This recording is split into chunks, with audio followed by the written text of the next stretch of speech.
Good morning, Raptor Freaks. Lexiot's here Sunday morning, and we've had another double victory Saturday, 2 Saturdays in a row where both teams get that big W. And I love having double victory Saturdays. They're so much fun, aren't they? Yes, seeing the Raptors win and do things like this. So much good stuff about the game yesterday. Sure, there's controversy. Sure, there's weirdness. But honestly, yesterday was a great day for the Raptors franchise in all kinds of different ways. And if you are somebody who's waking up or at the end of the night last night was mad because we won that game last night because you wish we were tanking, fuck you. Fuck you, half of Twitter. You dumbass motherfuckers getting so upset about the Raptors winning right now. I cannot stand Raptor fans they're not fans, first of all, that are so upset that we won this game last night. The ones that are wishing we were tanking right now. Fuck you, you fucking tank fans. You are so not fans of this team. This team is good. This core is good. And y'all don't trust in Masai, obviously, because y'all think we're mid and you think we're going nowhere and all this bullshit. I unfollowed half of you dumbass Twitter Raptor accounts because you're so fucking stupid and negative. We're winning. We had a good day yesterday, and y'all are still complaining and upset last night. You guys are idiots, and you're not part of the Raptor Freak family, and you're definitely not real Raptor fans. If you're more upset about them winning because you want to be right and you just want them to tank, you're not a fan. You're fucking casual, and you don't understand basketball, and you need to fuck off. I'm so sick of the negativity around this team in certain ways. I spent some time on Twitter last night, if you can't tell. And I can't believe some of these accounts are supposedly Raptors fan accounts. You're fucking idiots. And you need to shut the fuck up, you dumbasses. There's only a couple of you real good ones out there still. Pascal Propaganda, Fred Propaganda. There's certain accounts that I'm all right with. But most of y'all, Amir, fucking S, fucking all you dumbass motherfuckers saying all you stupid shit, the little popcorn guy, fucking Dana, all y'all, people that are on Twitter that people follow, you're fucking idiots. So shut the fuck up, because I'm glad we won last night. And other people on Twitter that need to shut up are the people talking about Thad Young last night. Listen, that is disrespectful and fucked up. You see Shanika is all over Twitter, and y'all are engaging with her, telling her that her husband at 34 is too old, that he's old. And listen, we talked about ageism on this channel recently. Y'all need to stop fucking being ageist, you little fucking shits, you young people that think that he's no good at 34. Fuck that shit. Disrespectful the way you're talking about Thad Young last night on Twitter. So I just want to get my Twitter rant out of the way because I'm fucking sick of these idiots on there with just dumbass opinions. Y'all are idiots. Twitter, Raptors Twitter, y'all are fucking dumbasses. Seriously, Raptors Muse, all the fucking stupid fuckers that are on there talking shit about the Raptors constantly. Y'all are so out of pocket and stupid at this point. It's just gotten to a cesspool of dumbass negativity. We won last night. We had a gritty overtime win. It was a badass win. And there's nothing to be upset about. Everybody who's complaining and sad about them winning last night, you are not fucking Raptor fans. You're fucking idiots is what you are. Go spend your time doing something else. Because obviously with your mindset, all you're doing is torturing yourself because it's never going to be good enough for y'all. So just go fucking find another hobby. You don't need to be Raptor fans if you're critical of them after last night. So that's my first statement, opening statement, Judge, I'd like to make here as a lawyer in the Raptors opinion of court. Yes, I'd like to make the first opening statement as salvo lobbed over to all these fucking half-ass fucking idiots in Raptors Nation that I do not consider fans, that are upset because we won last night. I wanted to tank. You fucking dumbass motherfuckers. Ah, you pissed me off so bad. All right. I'm sorry I had to get that rant out of the way. It was built up. Seriously. Jimmy, good morning to Jimmy Pope. He's the first one in with the comments. Let's see what Jimmy's saying this morning. Man, those refs at the end of the game had me screaming. How was that not continuation by Scottie? Not to mention, he got smacked on the face. Happy to see Nick and Spicy put him on blast. You know, listen, the refs weren't perfect last night. There was weird shit. There was a little bit of ref manipulation. You know, a lot of the ref manipulation for last night had to really do with whether they were in the act of shooting or not. That was really ambiguous and weird, the gray area of what is shooting and what isn't. And they were not consistent throughout the game. There were a lot of weird calls with, oh, no, that's side out. Oh, no, that's free throws. It didn't really make sense half the time. But the good news is, Jimmy, is they did it to both teams. They did make them side out a couple times when it seemed ambiguously like they were coming up with the shot. But I agree. The later ones were against us, and they were kind of fucked up and weird. Danica had a couple of calls. She had one offensive call that really pissed me off. Bill Kennedy wasn't perfect, but Bill was pretty good for the most part. Rodney Mott was calling kind of a tight whistle at times and kind of being an asshole. But for the most part, the refs were pretty fair. And we won, and we were able to win throughout all the whole thing. So I can't get too upset at them. There may be individual little spots where I was like, that's a bad call. But they were making bad calls against Washington also. So I can't get too upset about the refs last night. But yeah, there was a little bit of funny stuff at times. The ambiguity about whether you're going up with the shot or not, if it's on the floor, side out, or taking a free throw, is really not clear at this in the point with the game last night. Was just not clear what is going up to take a shot and what isn't. And that play with Scottie, you're right. That was a play where he should have gotten free throws, but he didn't. But maybe it was because it was so late in the game and we were ahead and they were trying to help them. I don't fucking know. But I think Scottie should have got free throws at that time also, Jimmy. Yeah, I agree. Fiercey's here, but retracting. Well, hopefully we'll see what Fiercey's got to say at some point. Jimmy's also saying we got a big challenge ahead of us. Hopefully we can step up to the plate. Cool Cat was doing a little pre-scouting of the Denver Nuggets, and I'll do my work tonight, so I'll have it for the preview tomorrow. But you listen. All right. Eric Smith said on Twitter is a really good place to look at. Eric Smith said on Twitter, if we could win 2 out of the 3 games with Chicago and the 2 Washington games, that's a success. Well, we did that. We beat Chicago and we won one of the 2 games against Washington.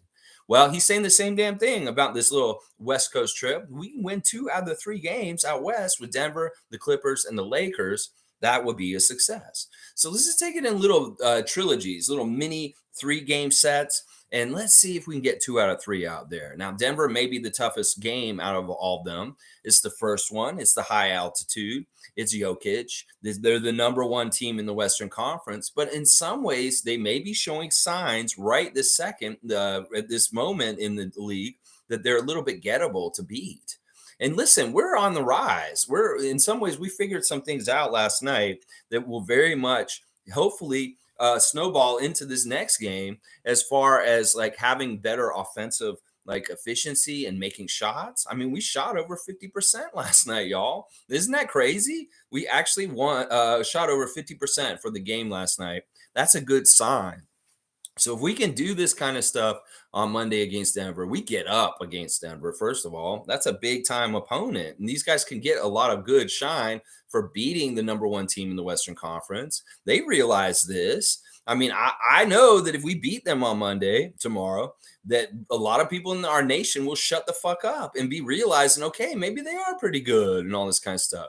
See, these people are perfectionists. They expect the Raptors to play absolutely perfect all the fucking time. No, they're in a work in progress, and they are getting better and better. It's just that y'all don't have any patience, and you also are way too harsh to judges. Y'all don't understand how hard it is to play in the NBA. Y'all don't understand how hard it is to do anything related to the NBA. Y'all just sit back and watch it and be like, oh, you should just do this. It's not that easy or simple, you motherfuckers. And I love that Shanika was putting some of the fans in their place last night on Twitter saying, listen, you wouldn't even sat on the bench on your team in high school. And who the fuck are you to come and criticize my husband who's played 17 years in this NBA already?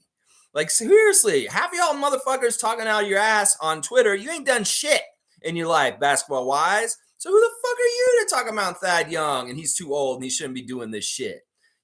Seriously, y'all are idiots. You fucking negative Twitter fucks. I'm so sick of that site. In fact, I'm like, if I didn't need it to get Blake Murphy and, Josh Lewenberg stuff, I wouldn't fucking be on Twitter right now. I would get rid of it because all the fans, all the people that are pining on there and saying shit, you're all so fucking stupid. Oh my gosh. And Shanika, you're right. These motherfuckers couldn't even fucking carry the water bottles for some of the Raptors and people that play on this team. They're not even anywhere near their level. So who the fuck are they to say shit about Thad Young? So it's like out of everybody last night, that's the person they're targeting right now. It's Thad. It's like, listen, they can't come after Fred, obviously, because Fred was the man. They can't come after Pascal. They can't come after all these other people. So they're going to fucking pick on Thad and start calling him an old man.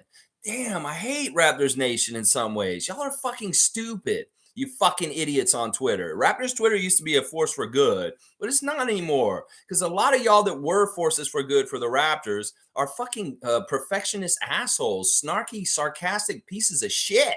The way y'all fucking talk about the team and turn on them so easily. And listen, they won last night. How the fuck are y'all talking like how you guys talk on there? Like, seriously, I'm so sick of this shit. Stop. Just get over it and get on with your life and maybe move on from being a Raptors fan, because you're not. If you're really that tortured about them winning a game in overtime last night, you're not a Raptors fan, and you need to just fuck off and find another hobby. That's an open invite for anybody who has a problem with the Raptors winning in overtime last night and not tanking and being so mid and they'll never get anywhere betting on this core. Fuck right off and go follow the Leafs, you fucking dumbass motherfuckers. I'm so sick of it. You see, I'm fired up about it. Yeah. All right, let's see. Jimmy saying, oh, I don't even look at Twitter or Reddit anymore. Way too toxic. Way too toxic. Pea brains. I know. And I mute all these accounts and I still see stupid shit. I find more and more of it. It seems like there's more stupid shit on there than like quality good shit, like people that are positive or people that have really like worthwhile tweets. Most of it's just snarky, dumbass shit. And I'm just like, yeah, you're right, Jimmy. I should just stay away from it. Oh my gosh. Mike is here. Good to see Logical Raptors fanatic. Salute the real ones. Project Truth always. Solid vibes. Good team effort. Fred VanVleet more back to speed. We're good enough to push for the playoffs. I believe so. We've got the tools. We've got it. We just throwing it together and figuring it out. And that takes a little bit of adjustment and figuring out with Poeltl in the lineup.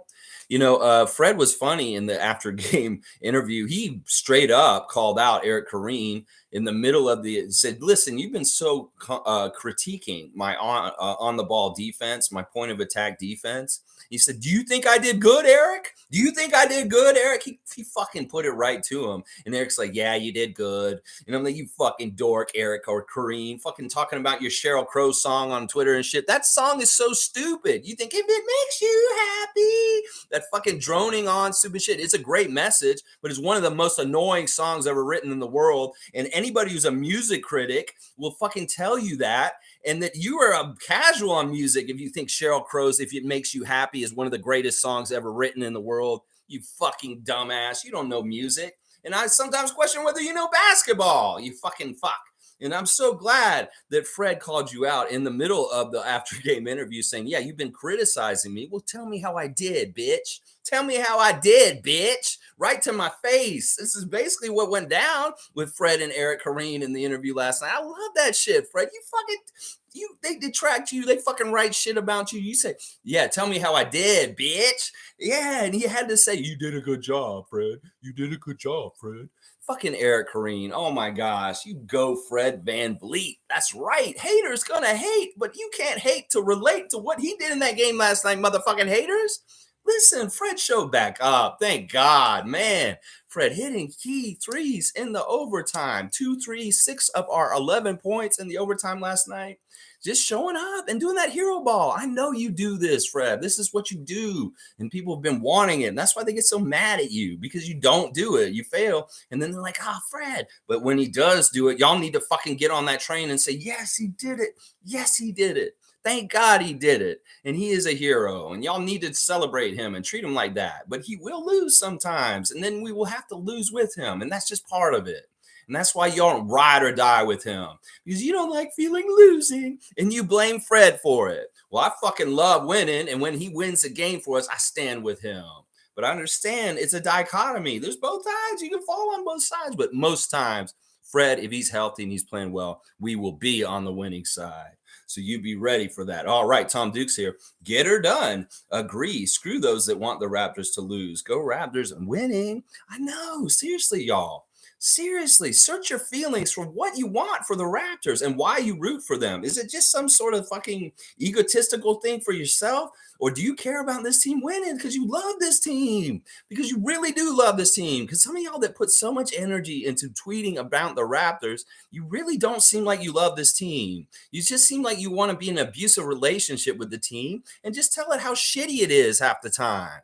Like, seriously, the way you talk about the team in some ways can mirror how you treat loved ones in your life. Like, is this how you treat your girlfriend or your boyfriend in life? The way you talk about the Raptors? Are you as critical and fucked up about them being so judgmental? Seriously, y'all need to reassess your relationships with the Raptors and your team fandom and figure out what the fuck is your motives of what you're trying to do. Do you care about this team winning? Well, then stop fucking not trusting Masai and let him do his damn job. You don't know what to do this job better than him. So who the fuck are you to question him about keeping this core together and thinking that it's mid and it's not going to get anywhere? Motherfucker, I know this team's going to get somewhere because I trust in Masai and I know basketball and I know basketball development, and Scottie Barnes is the future. How can you not fucking see that man shooting turnaround shots in the lane and hitting them like that? That is the bread and butter of the future foundation of this Raptors offense, and that we're going to get better and better. But y'all think we're going to be mid and stay this way because we doubled down on this core. Oh, we're not going to get anywhere because they're not that good. Fuck you if you don't think we're that good. Go root for another team, you half-ass fan, is what I got to say about this. Oh, my God. Oh, my God. They busted their ass. They played their ass off and won in overtime last night. And some of y'all, it ain't good enough. It ain't good enough. You know, it wasn't that Washington rolled over and died. They were playing their ass off, and we fucking competed with them and beat them to get to that win in overtime last night. And you're going to fucking shortchange them. Listen, seriously, Washington's no joke. They have some power. They have some weapons, and they were playing at a high level and with intensity, and we still beat them. So that's what I'm saying. This was not an easy 2-game series with the Wizards. And we came out with the split. I'm very happy with it. And I wish everybody could be to an extent. But y'all are too worried about being upset about them winning in overtime last night. Oh, my God. Are you Raptor fans? No, you're not. Just fuck off. Sorry, I had to go off. I'm really, Stillman's here. Good to see Stillman. The chainsaw man. I cranked up my chainsaw and started carving up things today. Yeah. Good morning, all. Loved Will Barton's contribution to this win. Loved the hustle defense and focus. He's starting to gel with our system. Raps, baby. Yes. Stillman 65. Thank you for being here. And yeah, I really like what Will did. First of all, we saw a 3 made by him, and it was a very concerted, like purposeful 3. And it's like, yeah, I'm taking this bitch right now and I'm making it. And boom, he hit it. But that wasn't even the thing that impressed me the most about what he did last night. The thing that impressed me the most about what Will Barton did in his minutes out there was how he shut down Kyle Kuzma. They had to do a switch, and Nick talked about it in the post-game press conference that because of the personnel they had on the floor, Scottie had to switch to Beal, and they put Will Barton on Kuzma, and he knew how to guard him really well. Like, this is something that Nick could have utilized even more. And when we play them the last time this season, I want to see Will Barton guard Kyle Kuzma more because he absolutely annoyed the shit out of him. And he didn't let Kuzma do nothing in the little bit of period of time where he was guarding him. You guys saw what I'm talking about. Did you see how Will Barton was guarding Kyle Kuzma last night? That was amazing. And, you know, even Nick must listen to us a little bit because he heard maybe what we said about switching OG on Kuzma from the last game, because he did say that. But before the game, in the pre-interview of the game, he told the press, I'm going to switch OG onto Kuzma for a bit tonight just because of how powerful he was offensively in the first game against Washington. And he did. He played OG on Kuzma for a bit because they had him mostly on Bradley in the first game, but they were switching different people onto Bradley this time. You know, Scottie wanted Kuzma himself. And I love that Scottie wants these requests, and he says, I want that guy, and I want to guard him. Like before the game, he does this all the time. Sometimes he says, like, I want to guard this guy, or Precious will do it sometimes. He say, I want to really guard this person. Well, I don't like Scottie doing that sometimes when he's overmatched. And I don't think him guarding Kuzma is smart because Kuzma can actually beat Scottie. And we really do need like OG or not Gary, OG or Precious, or maybe Will, because we saw on Kuzma. I don't like Scottie guarding Kuzma. I don't think it's very good. And, you know, Bradley's an interesting whole idea, like who they put on him. And Fred was on Bradley for a bit last night. He did a really good job on Bradley in different ways that people probably won't talk about. The Fred haters will definitely ignore it. But there was a lot of good work done on Bradley Beal by people like Fred. And, of course, OG is guarding both those guys in different ways. But that was really a big focal point of how we're dealing with our defense against them is who's guarding Kyle and who's guarding Bradley. And who do we put on them at different times and different looks? And I think they did a pretty good job. I mean, Bradley had a better game this time than the last one, and Kuzma had a worse game than last time. So, hey, it's a trade-off, but they were contained a lot better than they were in the first game. That's for sure. Isaac's here and saying, there is your Fred VanVleet coming back to take a game this week. Thank God, Isaac. Thank God. We just needed him to get his rhythm back and show back up. And when the first 3 hit, I was like, okay, this is a good sign. And then when the second 3 hit, I was like, yes, Freddie. And then when the third 3 hit, I was like, all right, Fred's back in business, baby. And then he hit 2 more later in the overtime. And I was very, very happy with Fred. Fred had 6 of 11 from 3 last night. That is fantastic. That's over 50% from 3. 9 of 16 from the field, 25 points, 10 assists, 3 steals, 2 blocks, 4 rebounds, a +10. Freddie is my player of the game. He is my #1 star. And I'm just so happy to see him do this. Now, look, he did the scoring because he needed to, but look, he got all those assists still. He got 10 assists with no turnovers. And that is just as impressive as him hitting the threes to get us to the win in the overtime, is that he was distributing and he had 10 assists with no turnovers. You know what? Listen, he covered all the bases. Anybody who's a Fred hater is trying to come after him this morning, they have nowhere to come at him from, because he did really do like a perfect game. He shot really well. He hit open, important threes late, and he did distribute the ball with a 10-0 assist to turnover ratio. Yeah, Fred haters, figure out how to fucking get after him. No, you can't. Okay, though, you're going after Thad instead. Oh, you fucks. You're going to find something to come after. You couldn't come after Fred, so you're coming after Thad instead, you fuckers. Oh, you assholes. All right, the second star of the game to me was Gary Trent Jr. Off the bench, 11 of 18, 4 of 7 from 3, 5 rebounds, 4 assists, 2 steals, 26 points. Gary really was carrying a lot of water for us. And this was a really nice bounce back game from his lowest scoring game of the season, the first game against Washington. You see Gary operate out there and you just feel good. It feels real comfortable because you have a lot of trust in him. It's like, okay, yeah, he can make that. Okay, yeah, he can make that. He's a bucket. Just like they said, he's a certified bucket. Fred said it in the interview after the game. Gary's just being casual in his interview after the game with his cool green shirt and his glasses. They're asking him questions about shooting over a 7'3" Kristaps Porzingis. No problem. Gary's cool as a cucumber. Of course I can shoot over Porzingis. Porzingis who? Haha, Zingus, Tingus, whatever Mike likes to call him. Tingus. You know what a Tingus is a dummy. That's actually what the definition of Tingus is, Mike. I went and looked it up after the stream the other day, and Tingus means dummy. So, you know what? I kind of like your name now that you came up with that. That was pretty hilarious. But yeah, great stuff. The third star for me, I could have picked a couple different guys for the third star. Scottie was pretty good, but I'm going to pick Poeltl. Poeltl once again, 6 of 8 from the field, 5 rebounds, 1 steal, 14 points. He's just, you know what he is? He's just a steadying force of excellence, as far as he really does care about winning, and he is doing everything he can in his power. And you could see it out there. Like there was that one pass that Scottie threw to him in transition. That was really hard to catch and put in, but he made it work.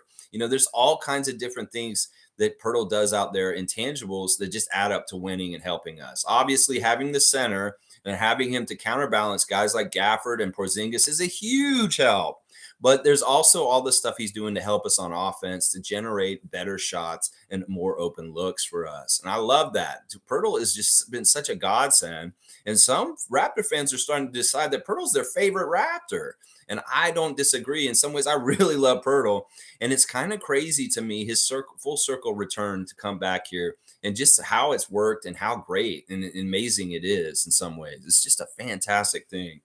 So good. So those are my 3 stars: Fred, Gary, and Jakob. Let's see. G is here. Good to see G. What is G saying this morning? Let me see what G is saying. Jumped, of course. Wow. All right, cool.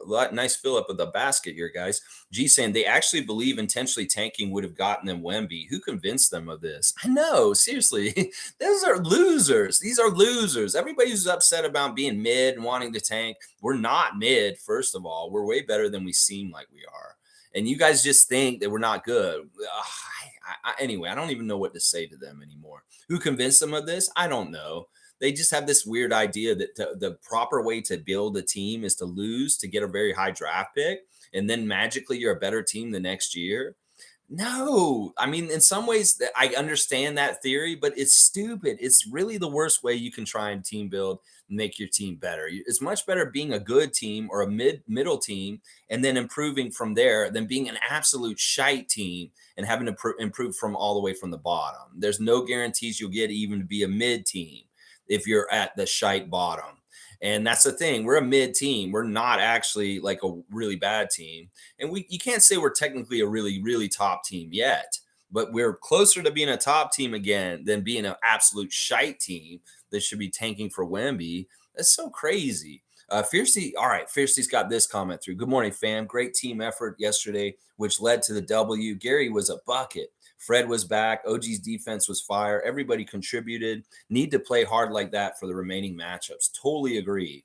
These guys had a wake-up call with their energy and effort and not competing in the last game. And they came and showed that they did adjust. They did care. It did matter to them, and they did want to compete. And I'm so happy about that. It's funny. Jordan Bolton was getting his hair cut during the game last night, and he didn't even realize Gary was going off and getting all these baskets and being a badass. He's like, wait a second, I was getting my hair cut. Why didn't anybody tell me Gary was going off last night?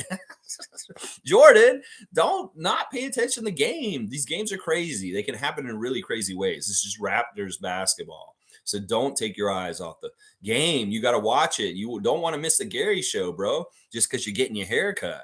Oh my gosh. Yeah, Fred was back. I love that. OG's defense was really underrated, and he didn't have a good offensive game last night, but they're raving about the defense that he did. The stuff he was doing on Bradley and Kuzma, very, very important. And then, of course, he has to go and switch on people like Porzingis and Gafford also. We saw him guarding Porzingis a good part of the game too. So OG has to take care of all their best offensive weapons at different times during the game. And his defensive versatility was very, very nice to have against the Wizards last night. That's for sure.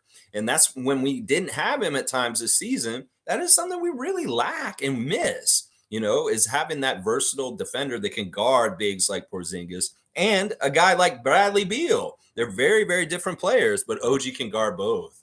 And I really like that. Fun guy saying, I wasn't happy with that win at all. I was ecstatic. Fun guy. Yes. I love how you set that up for me to read the first part and then turn around like that. Listen, exactly. Why can't y'all just love the Raptors winning? You fucks. Oh my gosh. Nameless is saying, tank for what? So San Antonio gets a great draft pick? What the fuck? I know. They just don't understand the whole philosophy of the Raptors is winning. It's not the Sixers tankathon, the process to get Joel Embiid and Ben Simmons and all the fuckery and bullshit that they went through. We don't want to go through that. You don't want to be like Sixers Nation, Raptors Nation. Why do you want to tank on purpose? That is really, really bad strategy. I don't know who made this into an idea of how you should build your team. How many teams do this tank on purpose and actually get out anything out of it? How have you seen anybody win a championship from tanking on purpose? Have you? Seriously, tell me a team that has won in the last 15 years that has tanked on purpose and won a championship. I'm waiting. No, there aren't any. That's right. There are not a single damn team that's tanked on purpose and won a championship. So that strategy does not work, y'all. I don't know who told you that fairy tale of losing on purpose, get a high draft pick, and then you win a championship the next year. That shit does not work unless you're the San Antonio Spurs and you have David Robinson, you're getting Tim Duncan. Yeah, then it works. You can do it in your first year. But no. You're not going to capture that kind of lightning in a bottle very easily. No, you're not. Not like what the Spurs did. Because in some ways, they did it the right way because they didn't lose on purpose. They very much were missing their best player, one of the top 75 players of all time, David Robinson, for a whole season, and they sucked. They were horrible without him. And that it wasn't that they didn't want to have him in the game or that they did it on purpose. They just didn't have him, and they were horrible. And then he came back, and they had got the first pick because they were so bad, and it was Duncan, and boom, Duncan and Robinson getting championships. It's just like that. It's so crazy. Let's see. Tom Duke's saying so dumb. Yeah. Kareem Thomas is saying, and they said trade Fred. I know they said trade Fred. Seriously, Freddie is looking more sparkly and shiny every single day. In fact, when we go and beat Denver tomorrow night on their own arena, 2 years in a row of beating Denver on their home arena, yeah, we're gonna look real good. We're gonna look real clean and nice. And these tank motherfuckers are gonna be even more upset. And we just beat the number one team in the Western Conference, like they would be upset tomorrow night if we beat the Denver Nuggets. All these people say, oh, we're not good enough. We can't beat the top teams. Well, we go to Denver and we beat the Denver Nuggets tomorrow night. You guys change your opinion about how we can beat best teams in the league? If we beat the number one team in the Western Conference, would you say that afterwards? All you motherfuckers that don't believe in them, oh, they haven't beat very good teams. They beat teams when they are missing superstars. Well, if we go and fucking beat Denver on their own court again, just like we did last year on their court tomorrow night, will you change your tune? Will you give them some credit and say, oh, maybe they can hang with top teams in the league? You know, because we have all year in a lot of ways. We play Brooklyn, we play Milwaukee. We can hang with them. We lose very close games to Boston. We can hang with them. Maybe we got a couple new pieces recently that if we play Boston again at the end of the year, we kick their ass because we've got a center now. We got a backup named Will Barton. You know, oh my gosh. All right, let's keep going. Lion Hunter's saying left autoplay on and fell asleep. Somehow it ended up on a 2-hour stream of Pensera just trashing Pascal. Man has no shame. Pascal carried us all year. Wow. Well, I don't know, man. Maybe you need to check your preferences on what's lining up when you're asleep on your YouTube. They brought that up all of a sudden. That's like a nightmare. Maybe you started to have bad dreams just because he was playing in the background. You could hear him. I don't know, Lion Hunter. Maybe you got to block that channel just so it doesn't come up on you randomly while you're sleeping. Troy Henry's here. Good to see Troy. Not taking anything from Washington. They're a good team, but the better team won overall. Let's go Raptors. That's right, Troy Henry. We are the better team. We're the more talented team, and we just have better stuff going on with our team than they do. They're a weird team. They're kind of a goofy team. Like, you know, Porzingis is a goofy player, and then like they have other goofy kind of guys on that team also. They're a little annoying. They're a little annoying to me. But you know what? The Wizards and us, we have a little bit of a history with the playoffs and different things, Bradley specifically. And yeah, they're annoying. You know, Bradley put us out of the playoffs some before the LeBronto stuff. We played the Washington in the playoffs and they beat us and put us out in the early 2010s. And Bradley was there when that happened. So yeah, they're a weird team. They're not like last year. Last year I described them as like the island of misfit toys, like from the Rudolph the Red-Nosed Reindeer Christmas special. You know, where Hermie, the elf that wants to be a dentist, is there with all the toys that are broken or like just discarded, like misfit toys that nobody else wanted. That's how I felt about the team, about the Wizards last year, that they were all like players that no other teams didn't want. And they just send them to Washington and they kind of throw them together that way. They're such a weird team. They're just a weird makeup to them. Like, I don't think that Porzingis gets along with people on that team. There was a time in the first game, not in the game last night, but on the game on Thursday, where he was on the ground and he was like, hey, help me up. You know how they run over and help their teammate up when they fall on the ground. And he was laying there for a little bit. And then he yelled at his teammates to come get him. He's like, come get me. Oh, he's like laying on the ground. He's like, come get me, pull me up. It's like nobody wanted to come and help him. I don't know. There's some weirdness. I feel like Porzingis is not necessarily like the most friendly guy. And he's kind of like a prickly dude.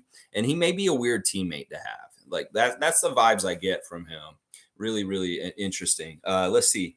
MSJ's here and saying, really does seem as Fred goes, so do the Raptors. Good win, though. Very exciting game anyway.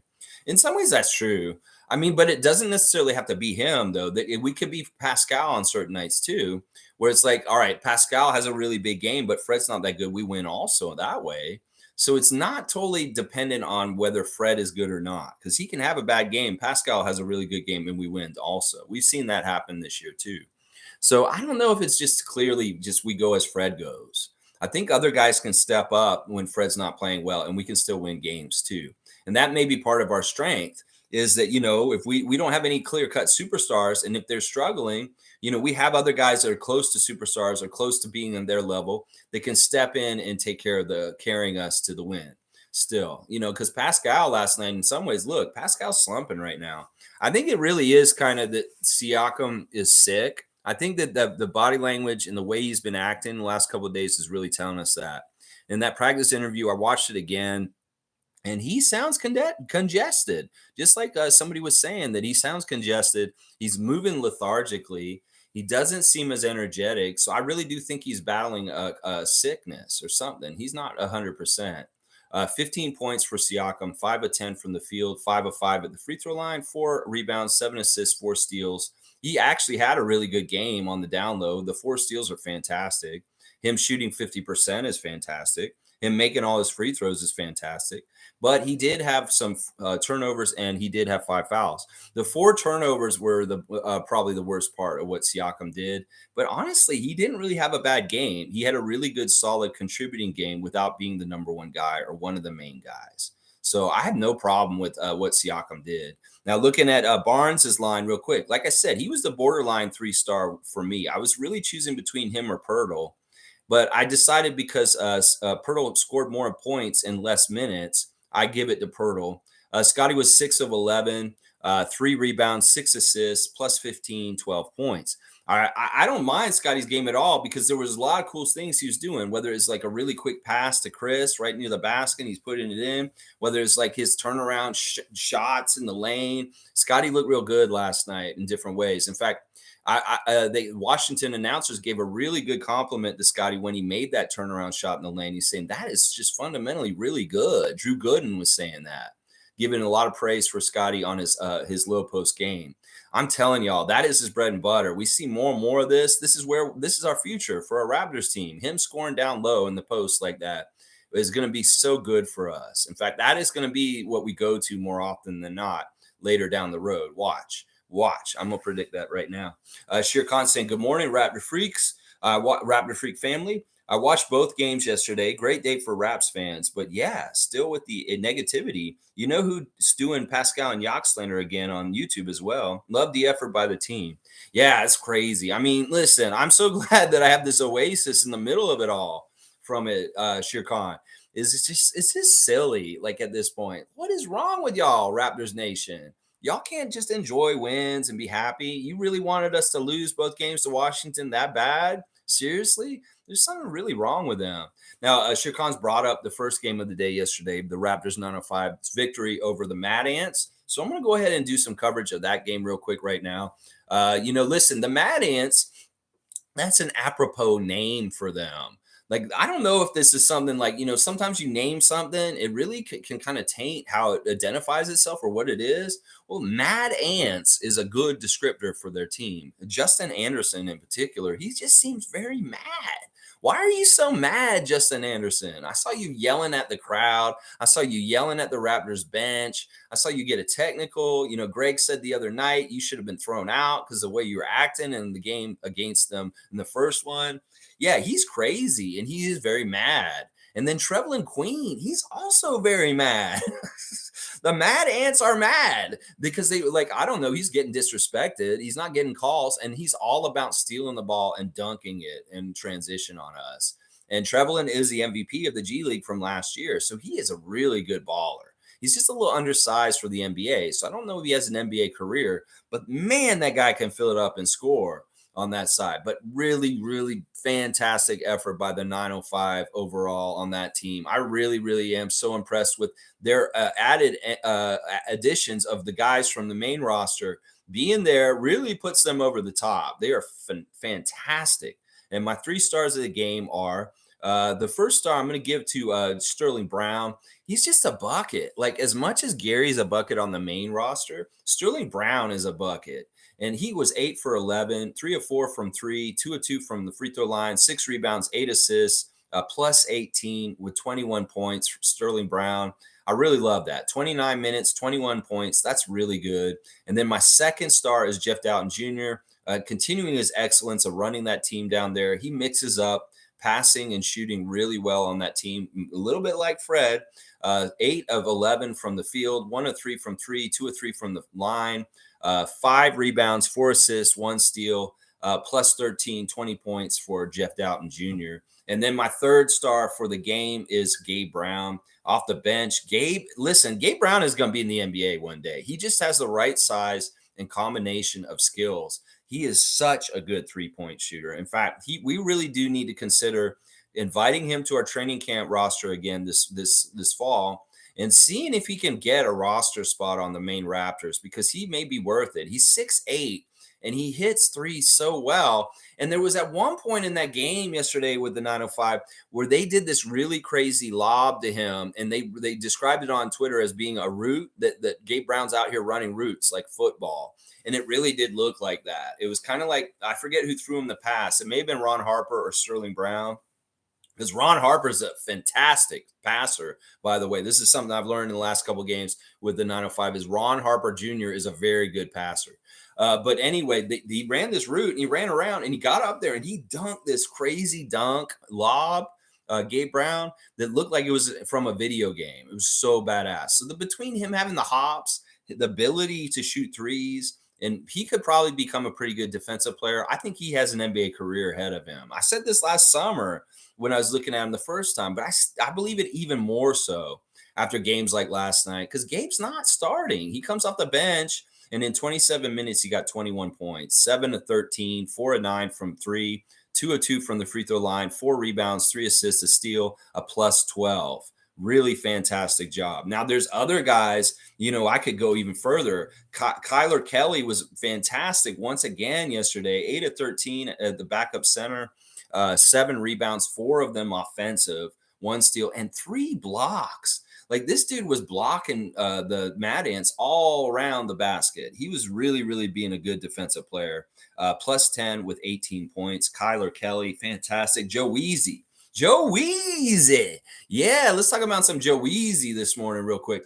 Joe Weezy did some stuff yesterday that really impressed me also. Obviously, the three-point shooting's there. He was 4 of 8 from 3, 5 of 11 from the field overall. He hit his only free throw, 6 rebounds. Fantastic on the boards, Joe Weezy. 1 assist, 1 steal, 1 block. Plus 14 and 16 points. There was one point where Joe did this move where he was really aggressive and attacked the rim just like Precious would, right down the middle of the lane. He didn't make the dunk, but when I saw that burst and that attack that he made, I was like, holy shit, I did not realize Joe has this in his game. I knew he was a three-point shooter. I knew he could rebound. I knew he likes to think that he's a good defender with his size and the way he plays. He is a pretty good defender, but I did not realize he attacks the rim and he gets up there and he tries to rim rock on people, like dunk on them. And he did try and do that in the middle of the game yesterday. And I was so impressed with that. There's some really interesting talent on the 905 guys down there. In fact, I was thinking about it. It's like with Koloko from Arizona, Ron Harper from Rutgers, Jeff Dowtin in his college career, and then you got guys like Sterling Brown and Joe Weezy with his college career. You have an all-star college team that is playing for the 905 right now. You got this big man from Arizona that was a defensive player of the year for the Pac-10. You got Joe Weezy, one of the best shooters in the college basketball in the last couple of years. And you got guys that are just studs like Gabe Brown and Ron Harper. We have an all-star, collegiate all-star team from like collegiate stars that have been big time in the NCAA in the last few years on our 905. It just struck me yesterday. I was like, wow, this is like an all-star team from college. But yeah, Koloko, let me give you the report on him. He didn't have a lot of points, but he did get some dunks and he had some nice stuff. 3 of 6 from the field, 9 rebounds, 3 blocks. He did have 5 turnovers and he only had 3 fouls, plus 8, 6 points. So Koloko, not the most stellar game, but there was some good stuff he was doing out there, and it wasn't too horrible or bad or anything like that. Ron Harper, a glue guy, like I said, 9 assists, 9 points for Ron. He really was kind of like a glue. He's kind of playing like a Scottie role on the 905, to be honest. It's like Ron Harper is like Scottie for the 905. 3 of 6 from the field, 1 of 4 from 3, 3 rebounds and a steal, plus 11 for Ron Harper Jr. So, yeah, and then anybody of note from the bench, otherwise, David Johnson wasn't super great. He had 8 points on 2 of 5 shooting. Daryl Morsell, 6 points, 3 of 5 shooting. And then, the other guys, the Canadian guy from Toronto came in and got his first points for the 905, McEwen. So that was kind of cool. They got 2 new guys, Williams and McEwen. And that one guy is from Toronto. He's a Canadian. So that's kind of cool to see that happening on the 905. Now, on the other side, once again, it's a 2-man show. Trevelyan Queen, 34 points, 12 of 23 from the field, 7 rebounds, 7 assists, 3 steals. Just a nasty player. That dude is really good. And then Justin Anderson is just a punk, man. This guy's been around the league for a while, and I can understand why he doesn't stay on an NBA main roster. It's because he's an asshole. In some ways, he has all the talent in the world, but he is a jerk, and he's getting in the way of himself having an NBA career. So Justin Anderson, 23 points, 9 of 23 shooting. They lost. And it's great to sweep the Fort Wayne Mad Ants this 2-game series. And the Raptors 905 are looking real strong. After the game, they're now in 4th place in the Eastern Conference of the G League, and they are in technically a playoff spot. It's the top 6 teams. They're so jammed up together. They have to continue to keep winning. And tomorrow they'll play against the G League Ignite, which will be a fun game because we will get to see Scoot Henderson and a couple other like big prospects like Leonard Miller, who had a really good 30-point game this past week. So it'll be very fun to see them against G League Ignite and see if they can continue their winning streak right now. They've won, I think, 4 in a row right now, 3 or 4 in a row.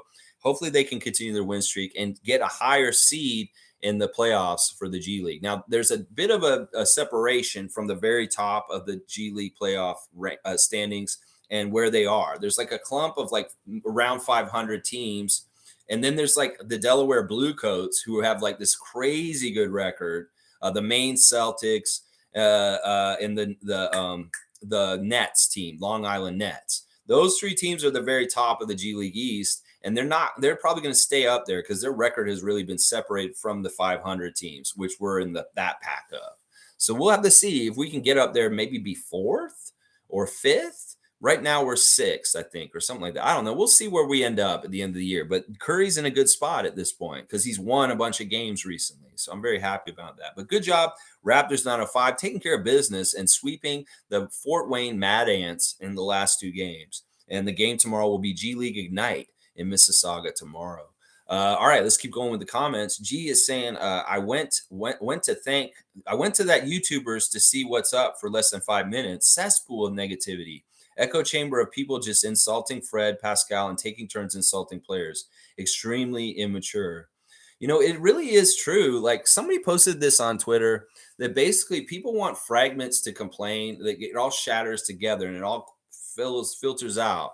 Like people just get upset and they want to have some power in their life and they don't have any power. Well, one place they can feel like they have power is to criticize the Raptors and the team. And they derive some sort of like feeling of hoity-toityness or I'm just knowledgeable or something like that. It's a really weird phenomena. Like how pathetic is that you have to derive power and feelings of having control in your life from talking shit about the Raptors. Like that is really pathetic. Like seriously, go get other hobbies than being a professional critique of the Raptors.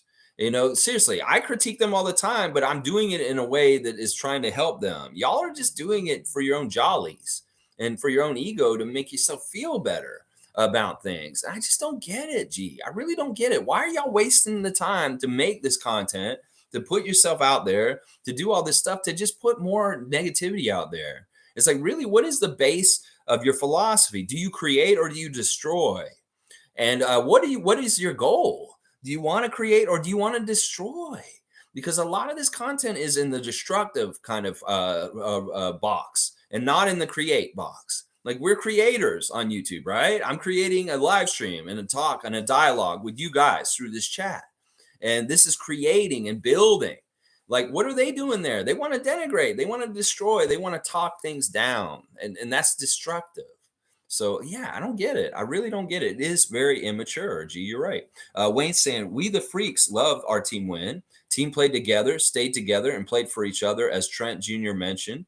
Lex, leave Twitter alone, friend. That's a cesspool of non-entities. Go Raps. All right, Wayne. You know what? Listen, I might have to take y'all's advice more and more. I left when Elon started taking it down, but I was like, man, I'm missing out on information and being in the know as quickly as I can because Twitter is very useful for that. I want to know what's going on with the practice. I go and look at Josh Lewenberg's Twitter account, and this is a really good tool for that. Otherwise, I need to get all the amateurs off my timeline. If you're not officially with the Raptors, officially with the media scrum, or officially a family member or person connected to the Raptors, I'm not going to follow y'all anymore. In fact, I'm going to mute most of y'all's accounts. I mean, I've muted Will Liu at this point. So why wouldn't I mute some idiot nobody that is talking trash about the Raptors? And I just see it in the timeline. It's so stupid. You're exactly right, Wayne. And I probably should cut down my Twitter usage. In fact, I don't find it useful as I did last year. Last year was so much more useful in the work I do for this channel. But at this point, it is just like there's nothing worthwhile on it. In some weird way, Twitter and Instagram have become useless. I don't know whoever's running those two platforms, but they're absolutely useless for some of the things that I was using them for last year in just a year. It's crazy. Mike is saying, Will the Thrill was having real impact. There's the difference from others we brought in. Will has real playoff experience and has been hitting threes under pressure. Hitting them for us is nothing for him. I hope you're right, Mike. And I really do want to see more and more of Will Barton. Listen, the success he had on Kuzma, I really do want to see him guard more Kuzma when we do play them here in Toronto near the end of March. It just seems like a smart discovery. It's like maybe that Will Barton and just knows things about him from being on the team with him earlier this season. And then he just knows how to really bother him because he totally took him out of being able to be an offensive weapon for Washington when he was guarding him. I really was super impressed with how he handled him. It was really, really cool. And it made me realize, okay, Will Barton may have some defensive chops that aren't going to hurt us. Like he's not going to be one of these deadwood guys on defense where he's just like, we have to cover up for him. He's actually a very active, good defender. And I like seeing that. Let's see. G saying, you can see how Barton will help. He was on the bench, very enthusiastic, cheering them on, defended well, did what he could already. I like him. Yeah, and I saw him talking to Malachi a lot on the bench too. Like he was very much in Malachi's ear, pointing things out and talking to him. That's great. I love that. And yeah, he was a great cheerleader on the bench also. They did a better job of dealing with the bench, melding with the starters where it didn't look so bad like the second quarter in the first Washington game. That they really did. Like he didn't put him out there with that too much. There was a little bit of, he wants to find the synergy with that and Will, I can tell, because they do coincide with each other being on the court a bit. But he put Will out before he put Thad last night. And I think that was smart. Thad's minutes didn't look the best, but he did have that nice dunk. And there's things that Thad does that are really good as far as being this disruptor and just being a good vet out there. But I'm glad he didn't play him in the second half because he did have 2 turnovers in the 6 minutes that he played in the first half. And he was looking a little rough. And once again, Nick is playing him at center a little bit. And I don't like that. I just don't think it's very smart. But he does it. He did it for a very brief time. It was only like a minute or two. And then he brought Poeltl in pretty quickly. And then when Poeltl's in, he's at the 4. That covers a lot of the issues with Thad that I have up. But yeah, once again, whatever Thad did on the court, he did help us win. He may have been one of the not as best Raptors on the court last night, but he still contributed to the win. And people are so disrespectful. And some of the things, it's just crazy how people are so ageist. Like we talked about ageism towards young people in one of the recent streams. Well, the ageism towards Thad because of his age is fucked up too. And the young people, 34 is not that old. Listen, seriously, y'all are going to get to 34 and you're going to realize how stupid you were about thinking about how you feel about 30-year-olds. And then you'll do the same thing about 40-year-olds. Y'all just need to realize we're all human beings and we all age. So if you're a little asshole to older people when you're in your 20s, well, you know what? You may get that karma come right back to you in a couple of decades from now. And then you'll realize, fuck, I was such a dick to older people in my life. And now the younger people are being dicks to me now. And I realize how much of a dick I was and that I shouldn't have been that way.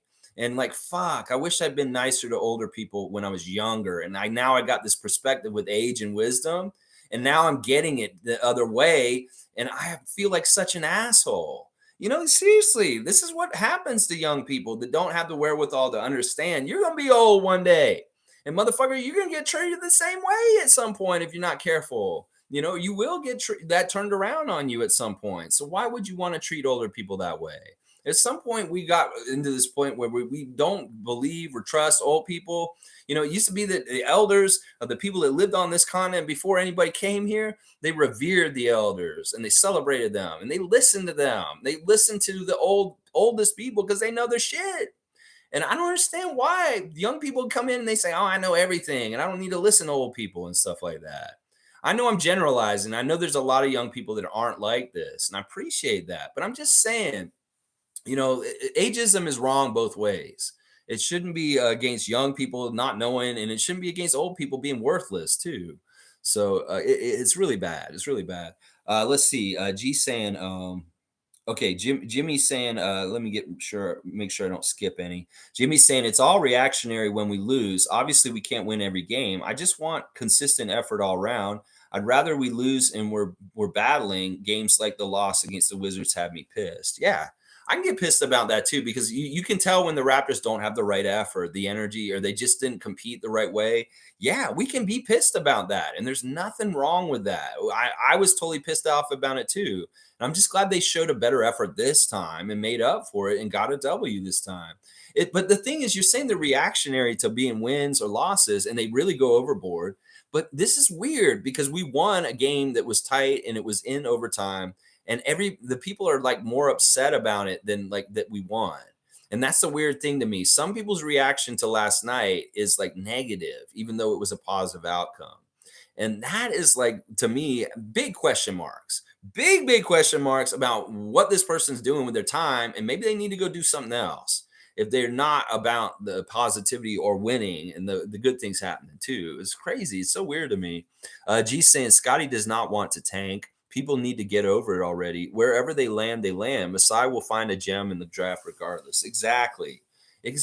Nobody wants to tank. You know, why do these guys want to be professional losers? That's what tanking is. You want to lose on purpose. And no, we never ever really did want to do that, even though some of the fans are like lazy and they want to do that. It's the lazy fucking way to get better. Y'all know that, right?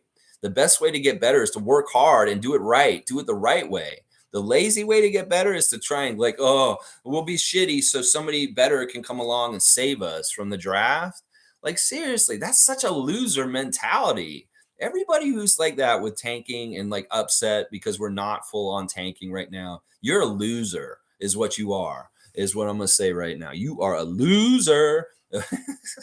All right, let's see. Fiercely saying, I believe in destiny, not manipulation. Had they played bad and ended up at the bottom of the rankings, so be it. Purposely tanking to grab assets is really weird to me. Defeats the purpose of team competition. It really builds horrible habits. Just ask the Sixers. You know, they lost on purpose, and it was so hard for them to shake it off. And in some ways, they may have some sort of weird karmic thing where they're not going to win a championship just because they built that way. You know, you can already say that Markelle Fultz, Ben Simmons, and some of the fruit that they bore from tanking has been a dud and gone over places and not done things. So it's like, it's a fail.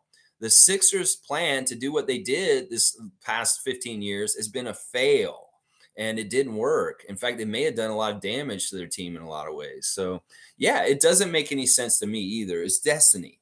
It's not manipulation. You want to try and manipulate things in a bad way to get the better place? That doesn't even make logical sense. Wayne saying, left Twitter a long time ago. Can't stand idiots live, much less online. Was extremely proud of Precious for his discipline. His growth is awesome. I'm glad Wayne has brought up Precious because he's gotten a little bit of maligning for last night. But once again, we got a stat that's going to say Precious. He did look a little off, and he is having a little bit of a struggle time since the All-Star break. Very different than last year. 2 of 6 from the field. He missed his only 3-point attempt, 2 rebounds, 1 steal, 2 turnovers, and 4 points. Now, somebody would say 4 points in 19 minutes, that's a big fail. He really wasn't that good, but you know what? That's exactly not right. The educated basketball fan like Wayne can see that Precious, he's proud of Precious. Why would he be proud of Precious? He only got 4 points. He looked like dog shit offensively. Well, it's because defensively he was the man. And you know why I know he was the man on defense? because his plus minus is insane. It's good. He has the highest plus minus of the game last night out of all the Raptors. He's a plus 17. So you tell me, was Precious doing something wrong out there? If when he was on the court, we were a plus 17, we outscored the Wizards by 17 in the minutes that Precious was out there? I don't think so. I think his defense added up to a lot, and that is why Wayne is giving him kudos this morning. And the casual fan may just look at his stat line and say, "Oh, Precious is garbage. Whoa, get rid of Precious, all this shit." But real ones, people that are actually reading between the lines and really paying attention, like Wayne, are giving him kudos today. That doesn't line up. Why are you coming after him for his offense, but meanwhile Wayne wants to give him kudos? Well, because Wayne is right. He was a plus 17, and he did have good minutes yesterday, even though he didn't produce. And I appreciate you calling him out. And you're saying his growth is awesome. I agree. I agree. Precious is a badass. He's in a little bit of a low, but he's going to come right back up. You know he is, and he's going to look better and better. MSJ is here and saying, Twitter, yes, people want perfection, but I like the 3-game trilogy approach going forward. Going forward might be a good way to look at it. Lots of tough teams coming. Yeah, I like taking little segments of the schedule, not looking at the whole big thing, and just having like short-term goals. I love setting these up. And like Eric Smith was doing on his Twitter, he's saying the Raptors win 2 out of 3, the Chicago and Washington games, then that's successful because that's winning 2 out of 3. And we could even get into like if it's a nice little section of 4-game home set. Okay, we want to win 3 out of these 4. It's that kind of mentality. Well, we're going to have a West Coast trip with Denver on Monday, tomorrow. And then we're going to play the Clippers and the Lakers in a row. Well, let's try and win 2 out of those 3 games because we're probably going to lose at least one of them because, it's tough. It's the West Coast. Denver's on this trip. The Lakers and the Clippers have their problems, but they can still be very dangerous. So we'll have to see how it goes. We'll have to really see how it goes. I'd love to see 2 wins out of these 3. And I think that like making little mini goals is smart instead of like making goals to tank. All right, let's see. Space Cadets here. Twitter was awful last night. Good job calling out the haters. Those people want the Raptors to lose so it fits their narrative. I know. What the fuck? Please just fuck off. People that are like this. Because it's just like you're not helpful. And why do you do this? Why are you wasting so much of your life paying attention to the Raptors if this is ultimately how you feel about it all? Like, seriously, you are living in your own personal hell because it's like, all right, they're going to lose. You're going to be upset. Well, they win. They have some success. You're still upset. Some people love building their own little personal hell. And they think that it's the Raptors' fault. No, it's your fault, motherfucker, for being a shitty fan. Isaac Campbell saying Masai brought us a tank named Poeltl. Yes, that big yak. The real mascot matchup is going to get really interesting soon. Watch with that yak being in the story now. Watch. I got some ideas for how I'm going to use the yak, but we'll let it come naturally. Name is the same from Austria, Isaac, from Austria. Yes, the Austrian, the big Austrian. I was like, I've been in Austria before. It's a beautiful country. One of my dad's colleagues at the University School of Architecture has a villa on the side of the Austrian Alps. And in the summer of I think it was 89 or 90, somewhere around there. It was around when Batman, the movie, came out, like with Michael Keaton and Jack Nicholson. I was in Europe that summer, and I spent a week in the Austrian Alps in a villa on the Austrian Alps. It's so beautiful. And I remember I was listening to Injustice for All, Metallica, like a lot, riding through the Alps and listening to crazy ass Injustice for All with all this. It was such a great memory. But Austria is a beautiful country. I remember also I went down the mountain on one of those little like things that you can ride down the mountain. Those like fun things you sometimes see, like a little track. Woo! And then I went to some place. And there was in the basement, they had this huge, crazy train set room with all these trains, like with the little sets with the people and the houses. And like the trains go through the tunnels and over the bridge. And it was just like in this guy's basement. And it was one of the most amazing train sets I've ever seen in my life. These are my memories of Austria. Yeah, it's a beautiful country, honestly. And if I ever got the chance to talk to Jakob for extended time, I talked to him about his homeland and how much I appreciate it and how I think it's a very beautiful place. Fiercely saying, I think some people abide by the misery loves company motto. Yeah, well, you know what? Maybe that's what we are. Positivity loves company also. So we're like the counterbalance to this. They feel empowered when other casuals and trolls speak negatively about the team just to make them feel better in their shitty lives. Yeah. Yeah. Yeah. I'm sorry you said shifty lives, but yeah, I totally agree with this, Fiercey. It's a weird kind of like, some people love being in angst and kind of being like, we're all fucked. This whole world's burning down, and we're just like, and that may be part of the mentality. It's like, what can you do? Well, let's just all be kind of jaded and negative together. It's just we're going down on a sinking ship. We might as well band together and bond this way in negativity. I think she's exactly right. That it's really weird, this misery loves company kind of thing. And like they also really enjoy being snarky and sarcastic and kind of putting things down. Like even Eric Koreen was kind of snarky in an interview last night with Nick Nurse. And I was like, Eric, shut the fuck up, bro. You're not funny. Like it's just like, I don't like snarky comedy like that anymore. Like where it's like sarcastic and kind of down, insulting is what it is. Like when you're saying like, oh, the Raptors are down by this, they'll never be in the playoffs again, or like whatever dumbass like comedy they think they're making. It's really the style of Will Liu of being snarky, negative kind of like comedy about the team. And yeah, I don't have any place for it. This world's already dark and negative enough. Let's fucking shine a light and be positive, motherfuckers. Stop fucking being so negative. I think Fiercey's right, though. That is a part of the phenomenon is they cluster up and they socially bond this way. And maybe that is why we got to be the Raptor freaks and be separate, the positive Raptor fans, and let have their own little negative Raptor fan clubhouse also somewhere. Yeah, they can go ahead and have their negative clubhouse and be their little snarky misery loves company gang, and we'll be the ones that are shining a light and enjoying all the fun and smiling and having a good time, even when we're losing, because we know we're going to get back to it because we trust in Masai. Yes, we do. Shere Khan saying Raps have a secret weapon for Denver games. Will says not to tell too much about Washington because only half a season. Know a whole lot about Denver sets and will help Nick to figure out how to win them. Yeah, I can get behind this, Shere Khan, and you're right. I mean, he only played half a season with Washington, so he didn't really have a whole lot to glean from to help Nick with his building of the plan. But against Denver, yeah, he knows a lot. I mean, he was there for what, 8 years or something like that? 7 or 8 years he played for the Nuggets. So he really will know the personnel for this team we're playing tomorrow night. And I think you're right. And I really want him to get more comfortable and just take that green light, bro. I want you to be like Gary. You need to just go ahead and shoot it. You touch the ball. I don't care. Sure, you can set somebody up and give them a good pass. But I want you, every time you touch the ball, to either shoot it or set somebody up for a score, Will Barton, because we want to see more. We saw the 3-pointer. I want to see you just go crazy and score like 10 points all of a sudden in a quarter. All of a sudden, I would love to see that. Now I'm all about that. And I think you're right, Shere Khan. I think Will Barton is very much, and Nick talked about this too. He's like, yeah, we do talk to players from former teams and they do give us information. We do, like, we always say, listen, do you have anything you'd like to add, Will Barton, about Denver? And then boom, if they have stuff they want to put in there, yeah, we'll listen to them and utilize it in our game plan.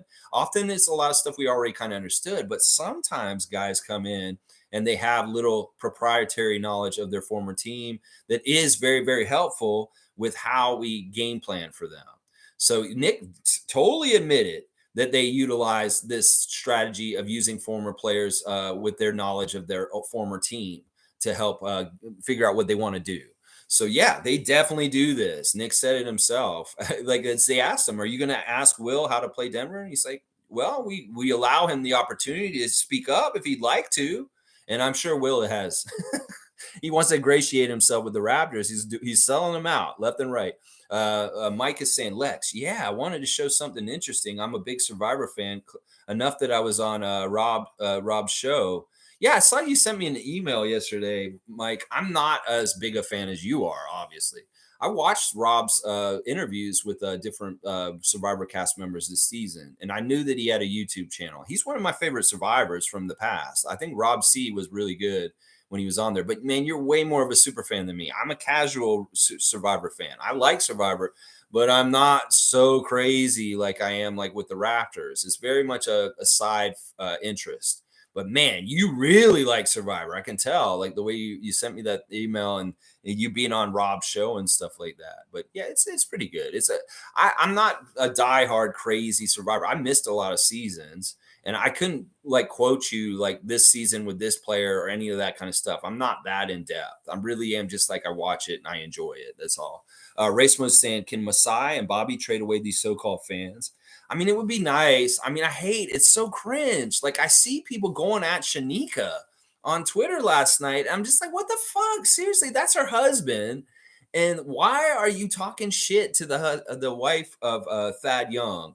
Just and saying some of the things is just disrespectful and rude. Like if you were around them in their face, you would never say this kind of shit to their faces.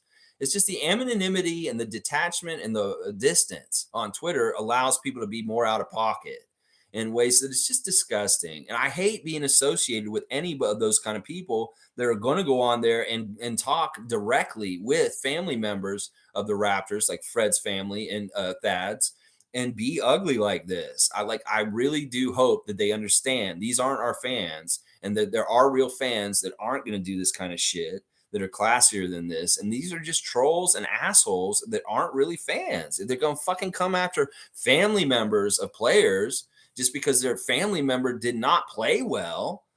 It's really fucked up. It's messed up. Oh my gosh. Lux is here. Let's see. Lux is here. I love the name Lux. OG's defense has fallen off. If he's not an elite defensive wing, then what can he provide as a starter? Well, that's not the right statement for this morning because he was fantastic last night. He did not score well last night. Listen, the game before, he tried to take over and will us to the win in the first game against Washington.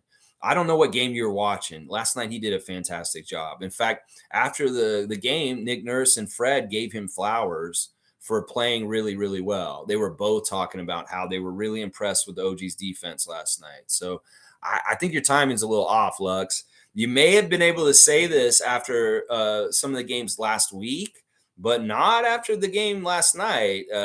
OG's defense was really good. He didn't score well yesterday, but he played really good defense. Trust me. He was out there doing good stuff. So, yeah, I don't get it, bro. I don't get it.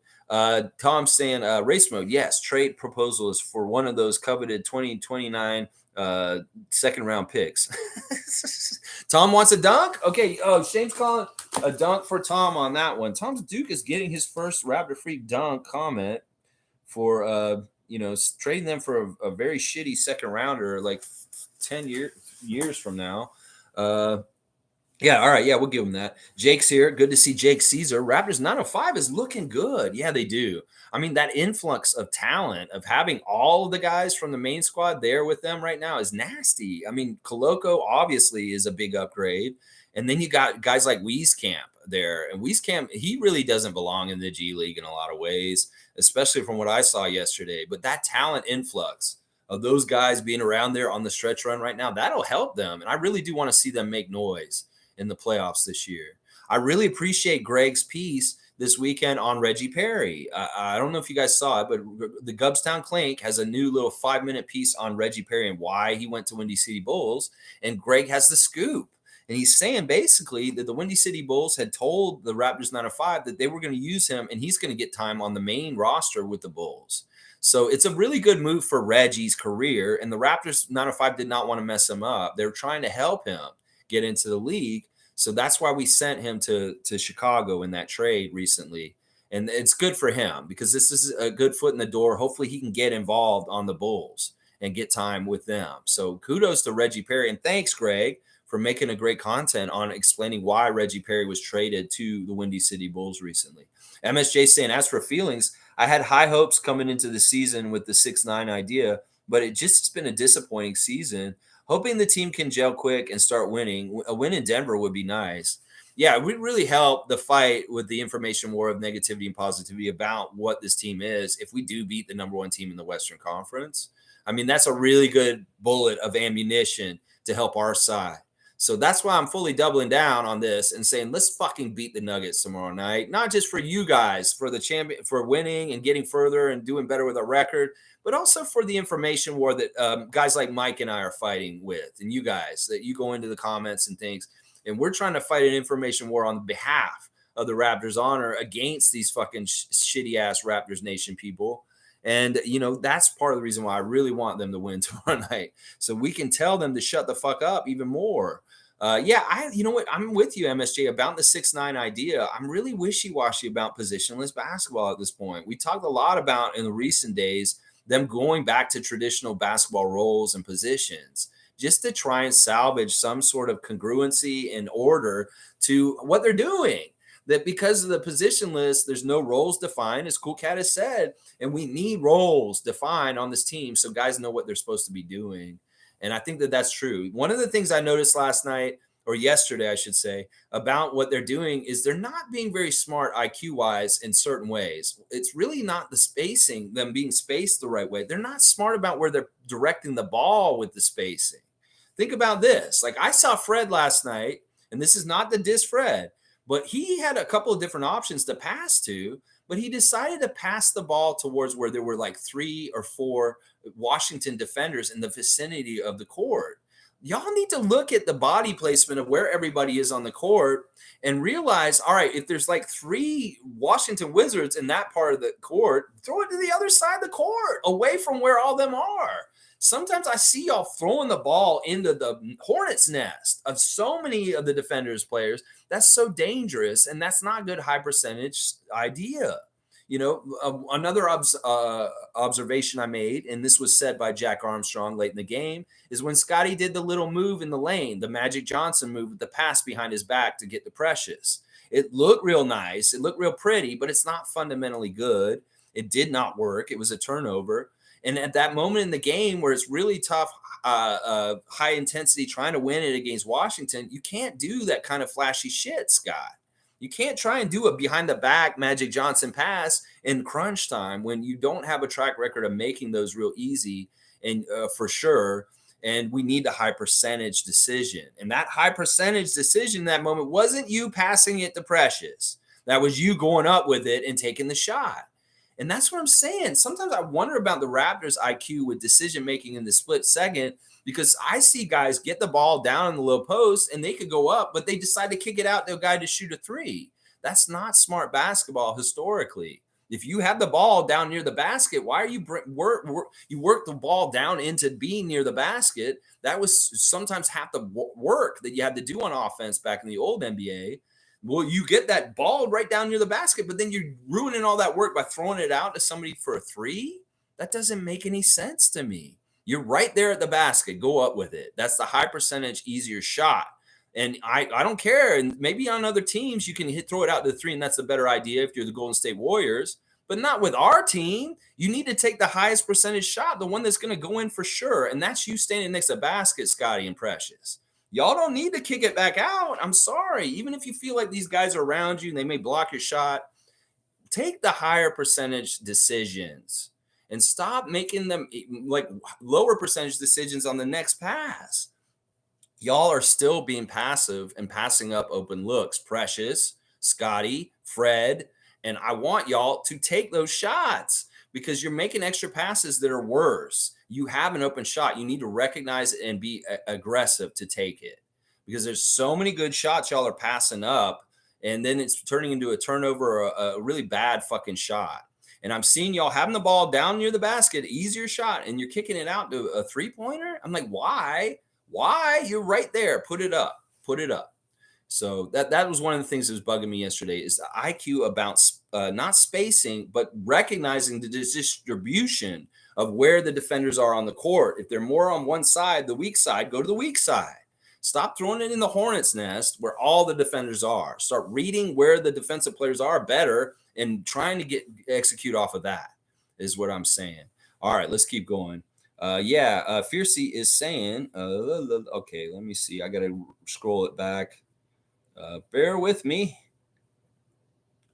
Oh, yeah, this is great. I love seeing all the different names and everybody showing up. It's really awesome. I really, really love seeing how many people are excited about things that are going on with us. Fiercely saying, I saw earlier this week an excerpt of panelists in which Charles Barkley said he wouldn't want to play against the Raptors early in the playoffs. Yeah. I mean, all the smart experts, the people who are actually paying attention and know basketball, are saying this. Brian Winder said the same thing. couple weeks ago. Barkley saying this. The players know this too. The players on all the teams know they don't want to fucking play the Raptors early or, in the play-in or the first round of the playoffs. They all know this. Listen, the media won't say this, but the players know the truth. Let's see. Isaac's saying, Tom, I heard they don't like winning basketball now and they would be dealt for future considerations. Yeah. Hey, whatever. I wish we could figure this out. And some people can see the light and come back to us. Don't stay in that negative part. If you're like that right now, I described you in any kind of way already in the stream, as far as your fandom of the Raptors, you can come to the light side. Come to our side of thinking. Come watch the Raptor Freak live stream every morning, and maybe we can help train you to see the light and get you out of this depressive state where you're constantly feeling like you got to criticize the team even when they do well. I really, really want to start converting people. It's like they say de-Trumpifying Republicans. Well, let's de-negify some of these Raptors Nation people and get them back on the right side of how to be a fan correctly and positively. Because you may need some deprogramming, so come and see me. Shirkan saying, Will the thrill on Kuz was great. Even caused that turnover when Kuz wailing his arms around and coughed it up. Every time Beal gets switched onto Fred, would always miss, and Raps got bucket on the other end. Yeah, we had really good defensive assignments last night. We really did make good matchups with who was guarding who at different times. And that was such a pleasant discovery, switching Will onto Kuz. It was apparent, very, very apparent. It's like, wow, he's shutting down Kyle Kuzma. And that is good knowledge to squirrel away and have for the next game when we play Washington later this season still. I want to see Will Barton on Kuzma some more, because that just looks so good guarding him. Logical saying, facts, Lex, it's about having real pieces. Dumping the load team is quick and easy, but building things back up takes longer and it's harder. Yeah, and some people just don't have patience. I know that mentality of being a writer, that when you write a rough draft and you may write like 3 or 4 pages already, you may get to a point where nah, this actually really sucks. And you want to just start completely over, start completely over. Well, you just spent a 4-page effort, writing in that. There's probably part of it that may be salvaged and usable. And, you don't want to just start right over right from the very beginning. You want to pick apart what you can use and is still useful and is good. And within that stuff that's not so good, it's not smart to just raise your basketball team, just like a house. It's like, oh, we got to burn down the old barn, so we're going to raise it and burn it to the ground. No, it's not smart to ever do that with your team. You never, ever want to do that. And some of these Raptor fans are all about burning down the house. And no, we ain't talking heads, motherfucker. We ain't fucking talking heads like that. I'm a talking head on YouTube, but I ain't a talking head like burning down the house, because we ain't fucking burning down the house. The house is good, and we need to keep the house going. We need to redecorate the house. We need the house to look nicer and nicer. Y'all need to do your chores and clean up around the house, and maybe your part of the house will look better. So weird. All right, let's keep going. MSJ saying, I'm not a fan of the tank for Wemby. He looks amazing, but it could take him a few years. Odd and exciting, skilled big man, but will he get bodied in the NBA? All these tall, thin dudes get hurt a lot. I know. Where's this guy we heard so much about last summer? I haven't even seen him play this year. Oh, yeah, Chet. Chet, yeah, he played in a pro-am, and he stepped funny, and he missed this whole entire year. Yeah, that's what I'm saying. Look, you got to be durable. You got to be tough to play in the NBA, especially if these refs are going to swallow the whistle and let everybody play with fouling everybody every which way. You got to be real tough. At one point, they told DeLon to go to the side because he had blood on his knee. I don't know how blood got on DeLon Wright's knee, but they had to say, nope, stop the game. We got to go over there and get the blood off your knee pad. He's getting blood on his knee. How the fuck do you get blood on his knee? We're seeing people get hit in the face, getting smacked all over the place. Yeah. You skinny and you're fragile. I don't think you can play in this league. I think Victor's a little tougher than Chet Holmgren, but I don't have any faith in him staying healthy in the NBA. Look at Anthony Davis. Anthony Davis looks like a muscle man compared to Victor Wembanyama. And we know that Anthony Davis is a glass Joe. So it's like, yeah, you go ahead and tank for Wemby. You're going to have this nice, pristine little crystal sculpture in your grandma's curio. Yeah, you take it out, you play with it, you might break it. So, yeah, you go ahead. You want Wemby? Yeah, he might be that little glass little sculpture in your grandma's curio. Yeah, you can't play with it though. You might break it. Yeah, I'm not totally in disagreement with this. And the other thing lately is we're hearing that Wemby is kind of got heirs to him. You get treated a certain way, and also we got to remember he's European, right? He's from over there, so he may be kind of an asshole. Like I've heard that he's kind of like already got superstar heirs to him, and he hasn't even come in the league and proven anything yet. Sure, he looks great. He looks good in different ways, but motherfucker, you ain't played in the top league in the world yet. And you could have a very rude awakening once you come in there and you get to deal with somebody like, I don't know, Zion Williamson or somebody like that. Then, he may be on your team though. All right, let's see. Isaac's saying Tom Duncan early and often with a 7 a.m. rise and shine. Let's freaking go. It's like he's Dunkin' Donuts in his coffee sometimes. Yeah, and Isaac's got the food out. He's got the ice cream with the bacon and the steak and the pizza and the mushroom. Oh my gosh, I had another Siakam McFlurry this weekend. So good, y'all. I highly encourage y'all to get a limited edition Pascal Siakam McFlurry. Man, you really got to go get one of these. Seriously. I don't often endorse McDonald's, but I will for my guy Siakam. Let's see. Cool Cat saying, good morning, Raptor Free Crew. Happy for the W. Let's continue to grind our way to the playoffs. That's right. That's right. We're going to make it. I hope we still get the 6th spot. But if we don't, and we're in the 7th spot, I'll be happy. If we're in the 8th spot, I'll be happy. Now, if we're in the 9th or 10th spot, I'll be really pissed because it means we didn't get any traction going up by the end of the season, and we very much need to. So, Atlanta getting Quinn Snyder is kind of bad because apparently he's actually coaching them pretty well, and they did get the win recently. So they may be tough to overcome. Brooklyn, we're really hoping we'll slide. Miami is in disarray, and they are very much a mess. So maybe we can get some ground over Miami in Brooklyn. But it's looking more and more like, Atlanta and New York may be really in the fight with us to keep going up themselves. The other two may be going down. We'll have to see. G saying, Jake, they are. Jake, who's Jake? Was Jake in here? Is there a guy named Jake? David Johnson improved a lot as a floor general. Oh, Jake was talking about 905. That's right. Sterling Brown is good. Dowtin and Wheezy and Koloko look nice. They're fun. Yeah, they're very fun. And the other thing about the 905 I really like is they are firepower at 3. They have a few guys that are very high percentage 3-point shooters, and I love that about them. In fact, let me do the team stats for the 905 game real quick. Overall, we shot 58%. Isn't that badass? When they shoot almost 60% from the field, we got way less shots than them. They shot 15 more shots than us, the Mad Ants, and we made 6 more shots than them. That's how much better shooting was better for us. 58% to 43% for the Mad Ants. We made 15 to their 11 threes. That's fantastic. 46% from 3-point range. They're shooting 46% from threes for the 905 yesterday. That's badass. And then the free throw line, we lost there, but just barely. We both got 10. We out-rebounded them plus 10. The assists, 33 assists for the 905. In fact, both Raptors teams got over 30 assists yesterday. That's fantastic ball sharing on both levels. Now, the Mad Ants got 14 steals. But that really was Trevel and Queen getting in those passing lanes and really trying to steal aggressively. We did have twice the turnovers than them, but because we shot so well, that overcame it all and ended up being a 15-point victory.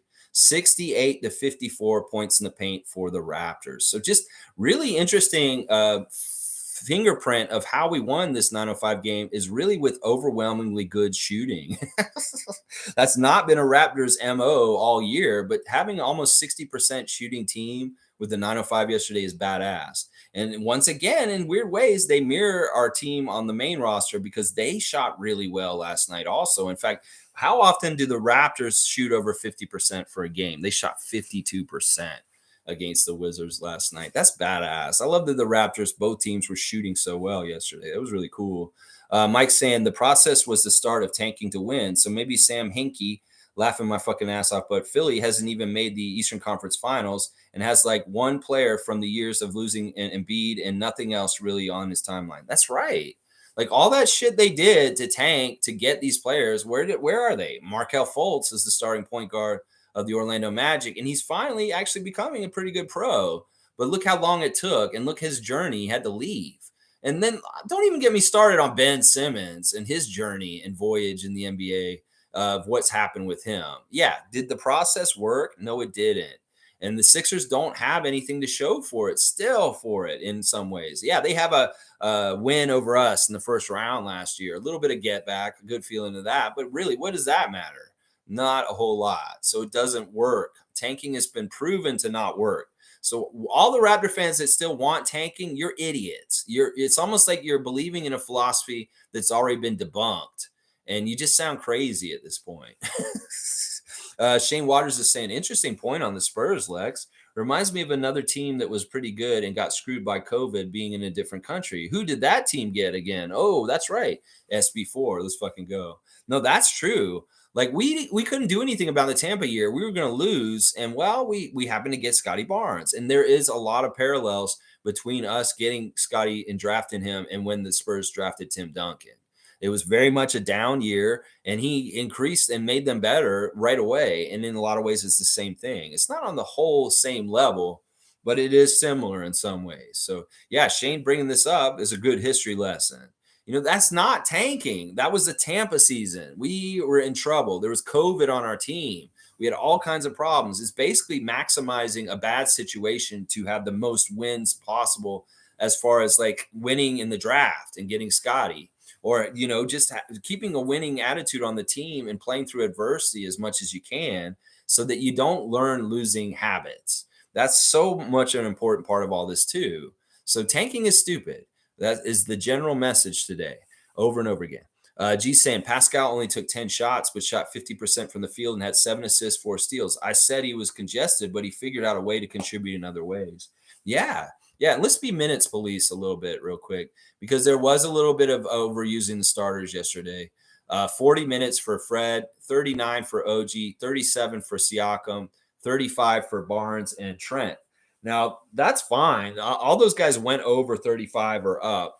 And I mean, I'm okay with it. They kind of had a desperation game last night. And in some ways, that game was a game where we needed to win for sure. And it kind of is foreshadowing of when we are in high stakes, and maybe the minutes will be lessened for the bench. We may, you know, they're going to get heavy minutes. They're going to get overplayed to a degree.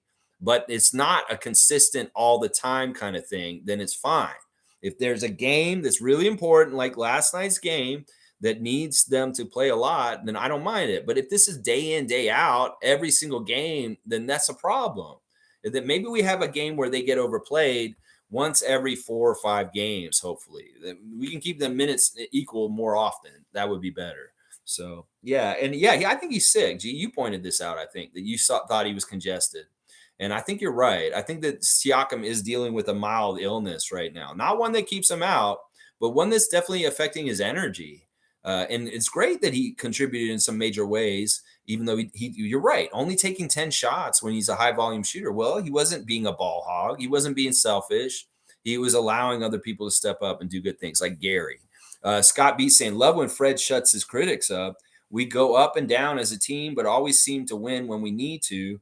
Freddie, Pascal, OG, Jakob, and Scottie should be Raptors for life. They've earned it. I love that. I love that attitude by Scott B, and I'm totally with him on it. I really am. I do really love when Fred plays well. And these people that hate him so much just are like so like twisting in the wind, like, oh, Fred, oh, damn it, he did well, and I can't be an asshole about him, and I'll sound stupid if I am.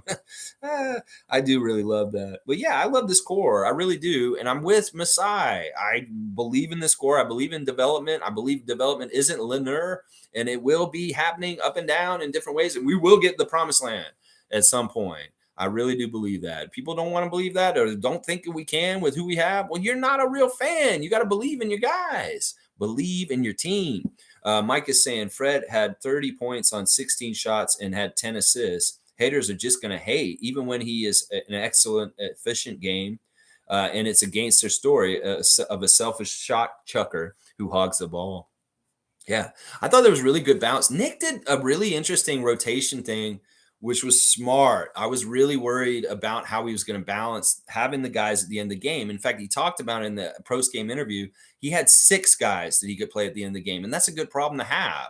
It's much better than not having 5 guys that are good enough to play at the end of the game, like the game the other night. Well, he had 6 guys. He had to make tough decisions about how to use Poeltl and Trent in the last 5 minutes of the game and in the overtime. And it was very interesting, the decisions he made, and I don't disagree with him. I thought he navigated the whole situation in a really smart, effective way.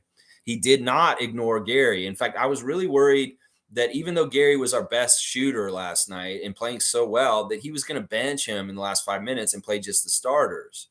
Well, he didn't. He had Jakob out there for a bit, but then he switched out Scottie and had Gary in there with Jakob. And Scottie was out for just a bit near the end in the last 5 minutes. But then he switched Jakob back out, and then he went with Scottie at center to close it out in the last couple minutes. Then they went to overtime, and he never brought Jakob back in the overtime. Scottie did the jump ball of the overtime, and he played that unit with Gary out there. Well, I was really happy that he did not bench Gary in the overtime at the end of the game. That would have been one of the stupidest mistakes he could have made because Gary was playing so well.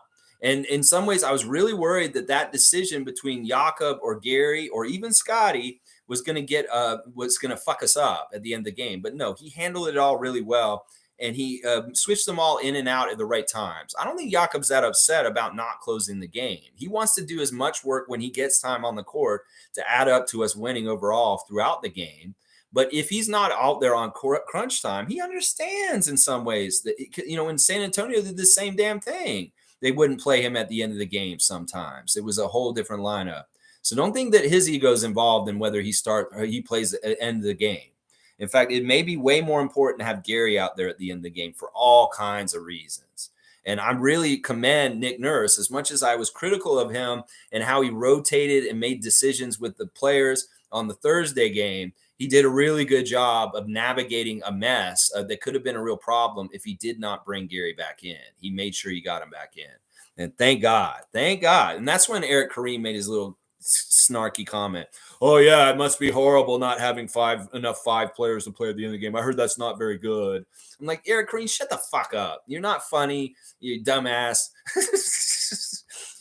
G saying Scottie's dribble is getting better. It's not as high, and he's protecting the ball better. Yeah, he's good fundamentally in certain ways. Like I said, listen, you got to pick and choose when you can be flashy, Scottie. And if we're in a high pressure situation, we're in the playoffs and shit, you can't be doing fucking behind the back passes to Precious. I'm sorry. Save that for other times when the stakes aren't as high and you get more practice and get more success in showing that you can actually do it. Because first of all, Precious is not good at catching balls right now because he's not playing exactly right. So that wasn't the right decision in that moment. And that's what I'm saying. Y'all need to be smart about the high percentage decision. Y'all need to think about, is this a high percentage shot? This one I could have right now, or when I throw it out to this person is a less percentage shot. Why are you fucking throwing the extra pass then? Take the shot up where you are, where the high percentage shot is. And that's what I'm saying. That unselfishness can be a problem. Y'all need to be, it's weird. You got to find the right times to be unselfish and share the ball. Less isolation of Fred and Pascal, of course, but also at the same time, when you guys are trying to be so unselfish, there's a limit to your unselfishness that you need to find. And you need to be a little bit selfish in certain ways, Scottie, because I find you passing up shots that you need to take because you are the better option because you're a higher percentage shot in the spot that you're shooting from, but you're passing to somebody else that is in a worse situation. Recognize that better, Scottie. That'll help the team and your selfishness in that way. Let's see. Nameless is saying we got to meet up at Dundas Square and have a Royal Rumble with the fans who shan't be named. Listen, I'm not about this. Listen, we don't want to be like anything like Leafs Nation or anything like that. Seriously, there's really ugly footage out in Vancouver from this game last night with the Canucks and the Leafs of fans fighting in the streets in Vancouver, Canucks fans and Leafs fans piling up on each other and fighting on the sidewalk. Like, what the fuck is that? And y'all are obviously drunk and don't know how to fight because none of the fighting is like actually clean. And y'all just look like a bunch of idiots rolling around on the ground. No, we don't want to do this. We need less violence in the world today. And I don't want to go down there and fight these people just because they're shitty Raptors fans. I really, really don't. It doesn't matter that much to me. I actually have more feelings of like sadness for them and like wanting to help them than anger and like wanting to fight them. It's almost like I'd rather like rehabilitate them or come at them from a caring angle and say, listen, well, who hurt you? Who hurt you to make you so jaded and fucked up about the Raptors? Seriously, I'll do some therapy with you. I'd much rather put them on the couch than put them on the ground from a punch. So yeah, this is a bad idea, Nameless. We do not want to be like Leafs Nation in Vancouver last night, rolling around on the ground, fighting on the sidewalk. G saying, I think it was David Johnson who threw that pass to Gabe Brown. That might be right. That might be right. I don't remember exactly. It was just a beautiful play all around. I saw how it was coming. It really did look like a football play. It's like it was a route. He kind of went around and like he was up in the air. Like it seemed like so beautiful. It was such a beautiful play. And there's some things about Gabe Brown that I just have feelings that he's going to do something in the NBA someday. He's going to make it. I really do. Let's see. Yeah, I'd much rather verbally joust those guys online than actually meet them in person. Now, I have put that out there that's like, look, I'll cash checks my mouth will write. That if anybody really has a problem with me and they want to meet me in person, I will meet them somewhere. But I'd much rather play basketball against them than fight them. But I am a big guy, and I'm not talking out of pocket to the point where it's like I don't back up what I say. So if I do piss somebody off and they really get so mad at me, yeah, okay, I will back it up. And that's the difference between somebody who's just on the keyboard, just coming after Thad Young and Shanika Young, and like hiding in anonymity. I'm not anonymous. Y'all know who the fuck I am. All right, let's see. Top of Top saying, you mentioned Porzingis not getting along with teammates. I think there has been tension all year with Fred and the young players. Pascal has struggled all year in fourth quarters, alleged sickness aside. Yeah, all right. Once again, Top of Top, it's ambiguous what you're trying to get at here. I don't think there is a problem. In fact, there was a very beautiful play where Scottie hit Fred to hit one of the big threes near the end of the game. And you saw how happy Scottie was from getting the assist and Fred getting the shot from Scottie. This whole manufactured Scottie versus Freddie thing this season has been such utter bullshit. And Top of Top, I'm really disappointed in you for purporting this. Because listen, this once again could be part of what I was talking about earlier. Fred's an old head. Fred's an old school guy. And in some ways, he likes things done in a certain way. And sure, maybe some young people maybe hold something against him because he's an older guy. And he's trying to tell the young guy who they think is the future and the greatest guy on our team, this is the whole Pensair stupid ass shit. It's like, listen, fuck. Fred is the leader. Fred is a ring. Fred knows more, and they should be listening to him. These young guys are so cocky. They think they can fucking come in and do everything on their own. No, and Scottie's not as dumb as y'all to think that himself. He doesn't think that way, first of all. And I even saw the Twitter comments saying, oh, Scottie will never develop properly while Pascal and Fred are on this team. That's bullshit too. You guys really are not in touch with what's going on with this team. Did you see Scottie pass the ball to Fred late in the game yesterday and hit a three? And did you see them connect, high five each other, and smile at each other when that play was made? Did you see that, Top of Top? Now, are you going to continue to push this fucking stupid ass narrative? Because I'm giving you a strike right now, first of all, that Fred doesn't get along with the younger players. Yeah, that's bullshit. Fuck that. Scottie loves playing with Freddie. All the shit he said about Fred last year on Twitch was that he looks up to him and that he's learning from him. So let's stop pushing this tired ass he who shall not be named narrative. Seriously, you got one. That's it. All right, let's see. Raps Love saying, now you're just making things up. And he's saying that to Top of Top. That's exactly right. And I appreciate you, Raps Love, for coming through like that. G saying, Top, that's not true. To be honest, Scottie has posted Fred at the game I was at. They were joking around and hugging. That is just a narrative thrown out there because the team was losing. Yeah. And the people want to get Fred out there, and they know that people love Scottie, and they're using the love of Scottie to turn hate on Fred. This is very much the playbook of that idiot that's on YouTube that we don't like talking about, is that he wants people to turn on Fred by appealing to the love of Scott and saying, oh, Scottie can't do this because Fred's around. He can't do this. He can't do this. This is all bullshit. It's all absolute bullshit. Don't fall for it, Top of Top. Listen, there's all kinds of like things. Like Fred has gone on after the game and said things like, Scottie won this game for us. Scottie was the reason why we won that game recently where he had all the blocks at the end of the game. Fred said immediately after the game, Scottie made the winning plays and he really brought us home. He's a special player is what he's saying. And then, vice versa. Scott says the nicest things about Fred also. Last summer, when we watched him watch Raptors highlights of the Raptors from last season, he was always like, yes, Freddie, yes, Freddie. He's not there. There's no verses between them. As much as some asshole idiot who has a YouTube channel is wanting y'all to think, there's no verses between them. The Porzingis thing is obvious. He's European, and in some ways, he's an asshole. I've heard this about his personality. I think he beat up his girlfriend once, and they don't talk about that. He didn't get along in Dallas with anybody there, obviously. There's just prickliness to him. And obviously, if he's putting his hands up like this and nobody's coming to pick him up off the ground, and then when they don't come that fast enough and he's admonishing them, yeah, he's an asshole. You can tell. It'd be really hard for him to bond with people in some ways because he really doesn't have a lot in common with a lot of the Wizards. Let's just put it that way. So, anyway, all right, enough about all that. Let's see. Space Cadet saying, Top, come on, man. Don't start with the conspiracies. Porzingis is a woman beater who's been on 3 teams now. Comparing him to Fred is just disrespectful to Fred. Yeah, that's right. That's exactly right. And, Space Cadet's going exactly where I went, where he has a charge from beating up his girlfriend or wife. And yeah, exactly. He's been on a few teams already. And I don't think anybody's really liked him. It's the only reason why he's in the league is because he's the unicorn. He has a specific physical skill set. But I bet that personality-wise, look, if Masai and Bobby interviewed him, they're like, yeah, fuck this guy. We don't want him on our team. We don't care how special he is at 7'3" with what he can do. He's a cancer. He's an asshole. We don't want him on this team. Scott B saying, Top, stop. I usually ignore guys like that. Raptors have the best chemistry in the league. They aren't hanging out at clubs flashing guns or getting caught with pounds of weed. Oh, man, Ja Morant, what a turnaround. Let's just talk about Ja real quick. This is his statement yesterday because he has been suspended for 2 games for posting a picture of him with a gun last couple nights ago.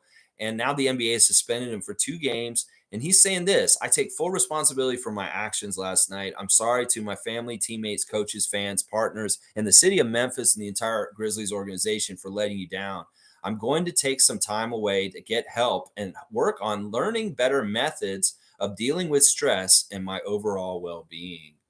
I've been really thinking about this more and more about Ja Morant and what he's doing with this fake gangster lifestyle that he's doing. Some people are saying that it's partly the city of Memphis, that it really has a really crazy atmosphere in it, some ways with gangs and different things going on. And then in some ways, Ja being on that team in particular with no veterans on the team to kind of keep him in check. I would wish with Steven Adams should be that guy, but he's not. Maybe he can't relate to him in the right way to try and stop him from being like this. I don't know. Well, he's getting the wake-up call now because he's going to lose some games. And I think it would maybe be very interesting to see how he adjusts, who he is and what he does. And maybe he cuts all this shit out because really, seriously, dude, you're being stupid in what you're doing, Ja Morant. And they need to. And look, talking about dumpster fire, just burning out of control, Memphis Grizzlies. Not only he's suspended, but Dylan Brooks is suspended for getting his 16th technical of the season. He gets an automatic suspension. And now they find out that Brandon Clark is out. Boy, I'm really sad because my Western teams are getting bad all of a sudden. Between them and the Clippers, those are the 2 teams I really wanted to make noise out in the West. And it's looking like they're both going to be shit because of different issues. And that sucks. So I guess I'm getting behind the Pelicans then on the West side. It's all about New Orleans then, baby. I'm going to be going for them because the Grizzlies are becoming a dumpster fire and the Clippers are a mess. They're absolutely a mess. Jason Williams saying there was definitely tension this year between players, and Pascal has struggled all 4 quarters this season. Even Lex said it last stream. How is that hating when it's true? It's not tension. I don't understand this whole thing you're saying. Listen, the very important thing that happened this season was when they had adversity and there was a lot of losing, nobody pointed fingers or started looking at each other in some ways. They've all said this and they all say the same thing. The coaches say the same thing. The GM and Masai Ujiri say the thing that they could have easily turned on each other, but they didn't. And just because fans perceive them as turned on each other, that doesn't mean it's true. I don't know what you're actually alluding to as far as with the thing that I even said last stream. Because it isn't true, Jason. It's not. There's no proof that there has been infighting with this team. Scottie has no problem with these other guys. They're all team players. And even if there were issues they had personally with people, they're adult and professional enough to deal with them in a healthy way and not let them fester and be around and become more and more of a problem. If there is an issue between two guys, I'm sure they get it out and they figure it out healthy. And they have this protocol for that. So I really don't get this narrative and why people want to push this over and over again. When listen, here's a good reason for why it isn't there. If this was really a problem with our team, don't you think they would have blown it up at the team deadline? If there was a conflict with players and it didn't work, Masai and Bobby would know, and maybe they would have made deals. But if they didn't, and they said, I believe in this core and I believe in this team together, then they kept it together. And you don't think that they're reading this all and seeing the dynamics of who's getting along with who on the team? And if they felt like this was a problem, they would have made changes. No, they doubled down and bet on ourselves because they know that these guys are fine. And that is the best evidence right there. If there were problems with personnel not getting along, somebody would have got moved. And that didn't happen. So as far as the Pascal thing, Pascal has struggled all fourth quarters this season. Listen, yeah, all right, this is different than what I'm saying. Like, I'm not talking about Pascal getting along with players. I'm talking about Pascal being clutch and being good in the fourth quarter. And this is true. This is something that bugs me about him. But this has nothing to do with whether he gets along with other people. And it doesn't have anything to do with if other people are upset with him because he gets the ball at the end of the game. First of all, y'all got to understand the NBA players don't think like you guys do. That just because Siakam's getting his number called and getting the ball at the end of the game to try and win the game, that's Nick Nurse's call. That's their call from the system. And the players understand that's what's supposed to be. It's not like Gary is like hating and being jealous. It's like, oh, I should have got the shot instead of Pascal. Sometimes that's true. He should have got the shot over Pascal. But they trust the coach and their judgment, and they trust that the team game plan is what it is. Now, if it fails and Pascal doesn't make it, then they got to think, well, maybe we should have went to Gary next time. But to think that any of these guys are jealous because Pascal and Fred are usually the guys taking the big shots at the game to the end, that's y'all's projection from your own minds and not the other players on the team. They don't think that way. That's your own goddamn projecting from your own way. Well, if I was Scottie, I would be upset because Pascal's getting the last shot all the time. Why aren't I getting the last shot? It's not his time to, and you don't decide that because you don't know. Nick Nurse knows better. And that's what I'm saying. Y'all are projecting things for how you think players think on this team. That's really what it is at this point. In some ways, you're projecting. Oh, I would feel slighted because I don't get fourth quarter shots, and Pascal's getting them. And meanwhile, he's missing. He's failing. No, these guys don't think that way. They really, really don't think that way. Shere Khan's saying Starboy is back as well. He don't care if he's off the bench. He will drain them threes. That guy's on fire. Love energy off the bench as a whole. Outscored other bench by 20. We can get 2 or 3 in Denver and LA. I love Shere Khan is one of the most positive, awesome, newest Raptor freaks in the last few months. And he just keeps killing it. You just keep killing it, Shere Khan. You keep going with that attitude. And yes, Gary Trent Jr. is like Starboy. And it doesn't matter if he's starting or coming off the bench. Last game was, before that was an aberration. He had his low of the year. And we got that out of the way. He's back. Fred's back. Let's go, baby. Let's get those wins in Denver and LA. Yeah. G saying proof of tension. Yes, they were losing and mad, but so much proof to prove there was no tension. That's what I'm saying. Listen, Jason, think about this. They went through like that crucible of losing and having every opportunity to turn on each other. That there were all kinds of opportunities to turn on each other and really get really dysfunctional. Maybe there was a little bit and you sense just a little bit of it, but think about how much worse it could have got if they really turned on each other. In fact, I've said this a couple times in the last couple months. This season's a success because we went through a pressure cooker of unsuccessful year, failure, losses, and we didn't turn on each other. In some ways, you want to stress test that in the season before you get to the playoffs and you're in adversity. And then all of a sudden you find out that you can't depend on DeAndre Ayton. And then stress test and boom, when it really matters, you're fucked. That's what I'm saying. Is like in some ways, this is a huge success that we found out that they will stick together as a team through the hard times like they had this year. And it's much better to find that out during the regular season than in a fucking 7-game series in the 6th game or the 7th game of that series. So in some ways, we learn more about our team and how much they care about each other and how much they're actually together because they weathered this storm. How about that point of view instead is what I'm saying. Yeah. All right, let's see. Space Cadet saying that doesn't indicate that there's any tension. It just means that the team wasn't clicking.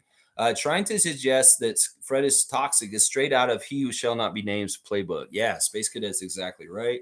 Isaac Campbell saying, I heard a rumor the Raptors are the 2023 NBA champions. I haven't heard that rumor, but you know what? I'm going to start it right now. Everybody's starting rumors. So here's my rumor 2023 NBA champion Toronto Raptors. Say it 3 times 2023 NBA champion Toronto Raptors.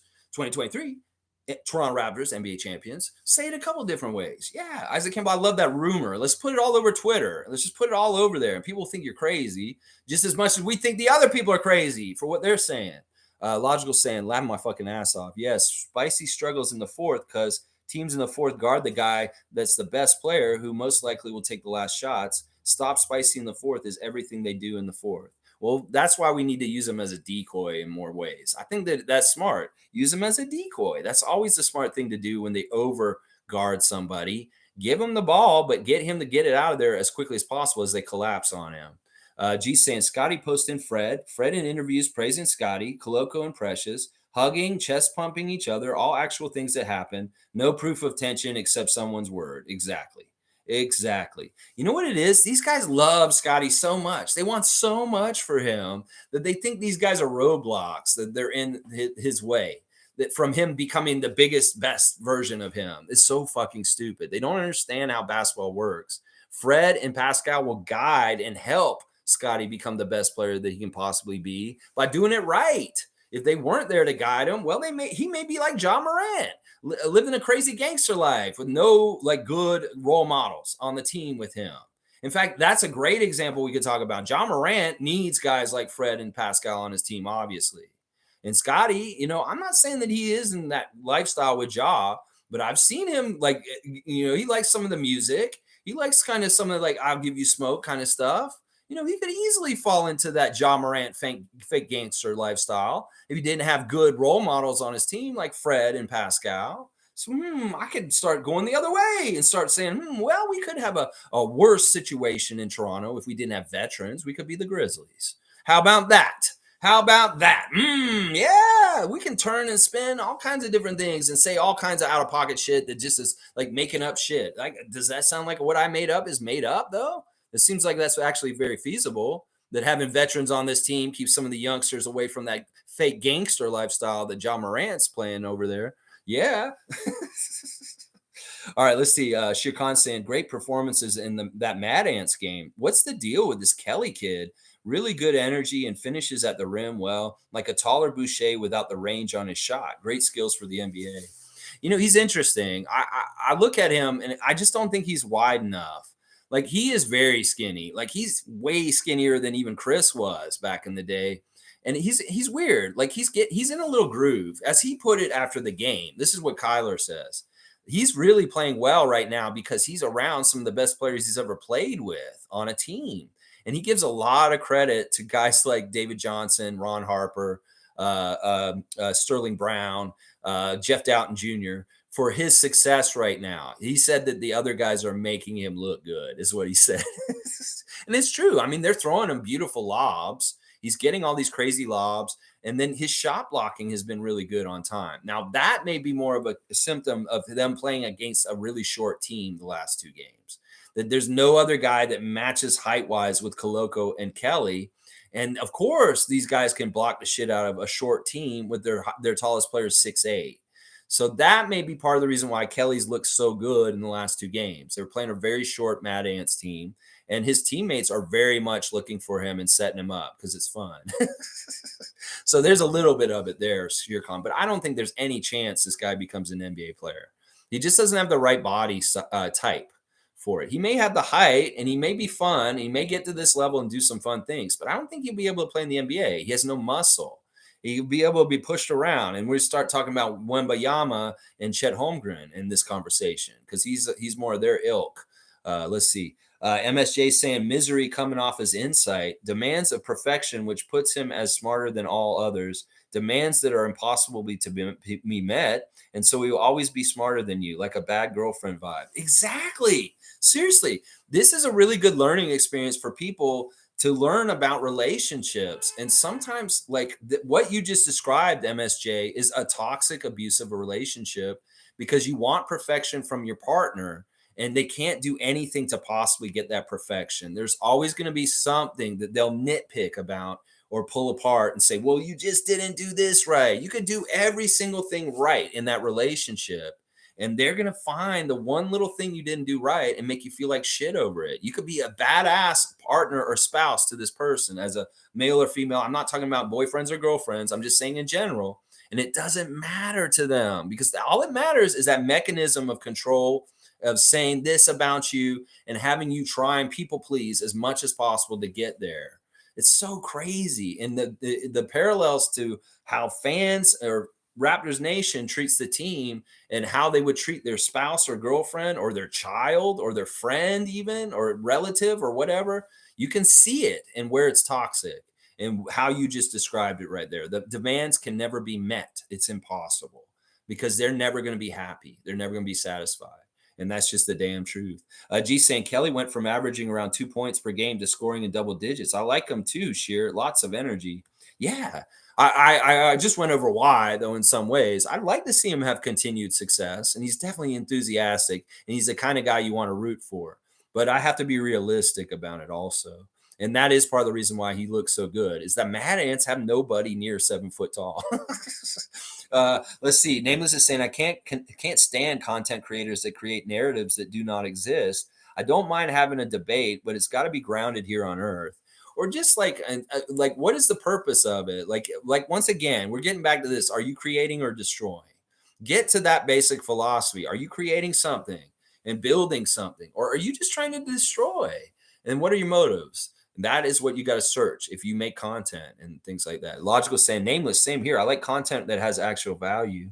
Yeah, I mean, with my channel, it's weird, and some people made this think this is a lot of hot air. But in some ways, I really look at this as a weird dialogue between me and you guys.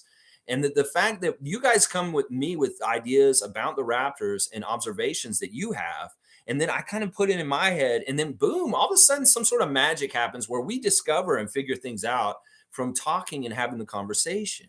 And I really find a real value in that myself. And I know you guys find value in my ref report and maybe just some of my insight and stuff like that. But that is true. It's like sometimes these guys have no value to offer, and it has to be sensationalized or very like emotion packed in stupid ways to get attention. And there may not actually be very empty or hollow, the main point of it, or whatever they're doing with the content. That's the thing. You want that value, right? Jason's saying, I get that people don't like negativity, but if you don't like his channel, why bring him up or watch? I try not to, Jason. I totally do. And we had like a swear jar about him where we were not supposed to bring him up, but he just comes up consistently. And part of it is because he's constantly putting out different things, and it pisses us off. And it's not even that I go look at his stuff. I have not looked at his channel in probably a couple of years. It's just that other people here, they'll come back and tell me what's going on with him, and then I'll react to it or something. Like we've heard recently that this week he's going after Poeltl. Now, I can't understand why he would go after Poeltl all of a sudden. Is there anything Poeltl has done wrong since he's come back to Toronto? How? Why? What would you do? Why? Jason, I appreciate you. And I don't want you to think that I paint you with the same brush as like who we're talking about. I think you're a good fan and everything like that. So don't worry. But it is true. We need to be able to be negative, but it has to be constructively criticizing. It can't be just like, this team sucks, or, there's certain things, there's a line. You can tell when it's like worthwhile to say and when it's not. Like, it's just kind of, what's the point of even saying that? It's like, you got to really like think about, if you have a criticism of the team, well, is this a constructive one that will help kind of get a new result for better results later? Or is it just you wanting to be right, that they're bad, and that that's enough. Oh, I'm right, they're bad. That's good. That's fine. That's all I needed. I just wanted to feel right. And I'm not really helping the situation, is basically the difference I'm trying to make. Scott B saying, I think I hear that same rumor. Raptors 2023 NBA champions. Yeah. Oh, this is starting to catch some fire. I like this. These are the positive, weird rumors out there about the Raptors. How about that? Tristan saying we got a 9 to 10 man rotation. No excuses for little effort. Yeah. There's no excuses. We got a good team now. We need to win consistently and more often than we lose. And I believe that they will. I really do, Tristan. Good to see you. Top saying, nothing wrong being critical of the Raps if it's constructive. Perfect. Top of top. Either positive or negative comments can be destructive if they're delusional. I know in some ways this is true. Some people have criticized me for being too positive and delusional positively. Why? I mean, I just said NBA champions, Toronto Raptors 2023. But how harmful is that? I mean, really, that may just make me sound stupid. But in some ways, I love positive thinking no matter what. But you're right. There is an extreme that you can go in the positive way that can be very destructive also. And part of it is if you're so positive and you don't allow for the opportunity for people to be constructively criticizing, I guess that's the part where you can be negative or destructive in that way. And I really do try and toe that balance. In some ways, I need to have more patience with people that are negative about the Raptors. But in some ways, also, I don't because I have so many good positive fans here with me and here that it's like, well, do we really need to hang out with these negative ninnies and Debbie Downers? No, we can just have our own clubhouse and be happy and enjoy and celebrate games like yesterday. Because I really am. I'm really happy about how they played yesterday and so happy that they showed up with a new result and a much better effort and a pride and a care that they do give a shit about their season and still winning. Because like if they had not played well yesterday and they'd really rolled over, I'd be like, yeah, I don't think our team cares. They're not serious enough. They're casual. But they were not that way yesterday. Thank God.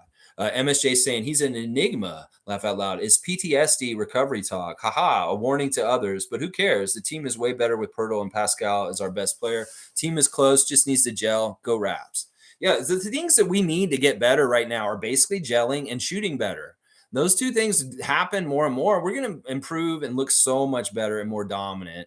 And there won't be a whole lot to criticize because we'll be like, holy shit, this team is really good. And I really do see this happening. Like we're going to turn the corner with our shooting finally at some point. And then, the other stuff is just going to fall into together. The more time these guys have together, the more they gel. And that's why I really am against like shuffling up the cards and changing your lineup and your player personnel so often or so much. Is you really want time accrued with teams together. Like the teams in the 80s and the 90s stayed together for like 5-6 years and they grew more and more together and understanding how to play together. Last season, Nick Nurse said over and over again, I want more reps for this core together because he was trying to fast track this gelling and getting together the experience faster and faster and faster. Scottie's been in the league for less than 2 years. And the faster we can gel him with Freddie and Pascal and OG and Jakob, the better. So it's like time accrued with years. Like, that's why I was like, holy shit, Portland traded CJ McCollum because he had so much time accrued and gelled with Dame Lillard that I was like, that in some ways had such an incredible value that you can't measure. That CJ and Dame were a proven duo that was really good. And when they moved him, I was like, that's fucking weird, Portland, because you had a really good pair and you just broke it up. And I really think this way, that like the best teams in the 80s, they stuck together. The Lakers had the same dudes together for most of that time, that core. The Celtics had the same core through the 80s for the most part. The Pistons, the same core. The Bulls, pretty much the same core. That's what I'm saying. You don't build by destroying and trying to rebuild over and over again. You build from having the same guys building together up. And that's the thing that a lot of Raptors Nation is not getting, is that, and it's not, like Masai said, linear. It doesn't just go whoop. It's going to be, but you're constantly kind of on the way up because that time accrued and the reps together allows for it to get better and better as the years go by. And that's what we're trying to get across. And I think that that's really important. Reps and time together over a long period of time and not changing your underwear every other week because you got to leave that crusty ass underwear for like a couple years. You can't be trying to change it out over and over again. Let's see. Shirkan saying also the live streams by who are weird and silly. Anyone who has a different opinion in chat is booted off immediately, hangs up on anyone calling in with a genuine argument. Waste of time. Wow. Yeah, that doesn't sound fun. I saw Mike was doing a live stream during the game yesterday. Mike, what were you talking about during the game? I should have checked in with you, but I saw Mike did a live stream last night during the game. That's fun. Check out Logical Raptors Fanatic. Great channel. He has a new drop yesterday at 2:00. I haven't watched it yet, Mike. I'll probably watch it this afternoon. Leslie's here. Good to see Leslie Hart. One of the best Raptor freaks. Elders should be honored because they have learned and experienced so much more. I encourage everyone to talk to an elderly person and have a conversation with them. Yes, Leslie. Yes. Not only will you enrich their lives because they are getting some attention and somebody fun to talk to, but never know what wisdom you can glean from them just in the little bit of conversation. Seriously, this is something in our society that we don't value enough, because in some ways our society doesn't value old people like it should. There's so much value in older people because they're smart and they know stuff. But the way that this whole system in our society is set up is to just send them away and not have anything to do with them, and that's fucked up. I love going to see my 100-year-old grandmother in Scarborough. I've always valued talking to her on the phone and hearing her tell me things and advice and stuff. So valuable. And I don't know why we're so, I guess we're just stupid. We don't understand that you learn from your elders. You learn from the people that are older than you. And that, the smartest young people understand this and get further and advance and farther in life the sooner they understand that when they're younger. That they don't have a hang up about, oh, you're an old person, I don't want to listen to you. I understand this whole thing in the 60s where the WHO said don't trust anybody over 30, in the counterculture of the 60s and the hippies and stuff like that. I understand that, but there's no reason to have that now. Look, I'm 47, and just because I got in my 40s didn't make me any less liberal or open-minded or left-leaning. They say that, oh, you get older, you become more conservative. Not me. In fact, I may be going even further left at this point. But what I'm saying is, young people, open your mind to the possibility that some older people can help you. And then, you know what? I got to say this also. The reverse is also there too. You can have some of the wisest conversations with a 4-year-old, trust me, because there's no bullshit, there's no filter, and they just kind of talk how life is in an honest way. So you can have really interesting conversations with very, very young people also. So there's value. I think the general thing to take from this is you can learn something from everyone. And there's no reason to discount them just because of their age, whether they're young or old. How about that? Yeah, I love it.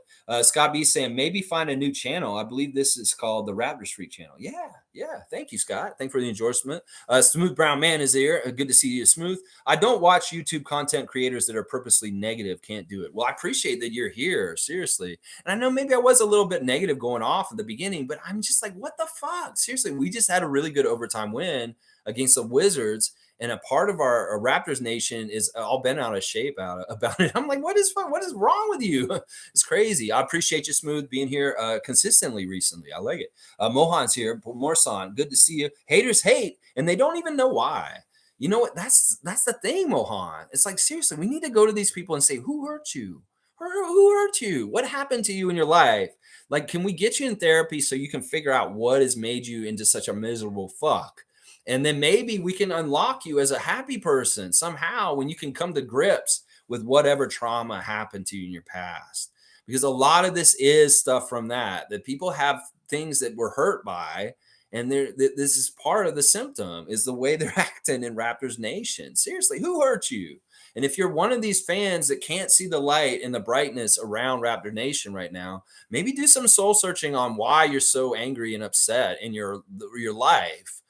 Besides the Raptors, and maybe you'll find personal growth. Appreciate seeing you, Mohan. I hope you'll come in every day, 9:30. We're talking Raptors. Tomorrow we'll be previewing the Raptors 905 versus G League Ignite, and the Raptors visiting the Denver Nuggets. Yeah.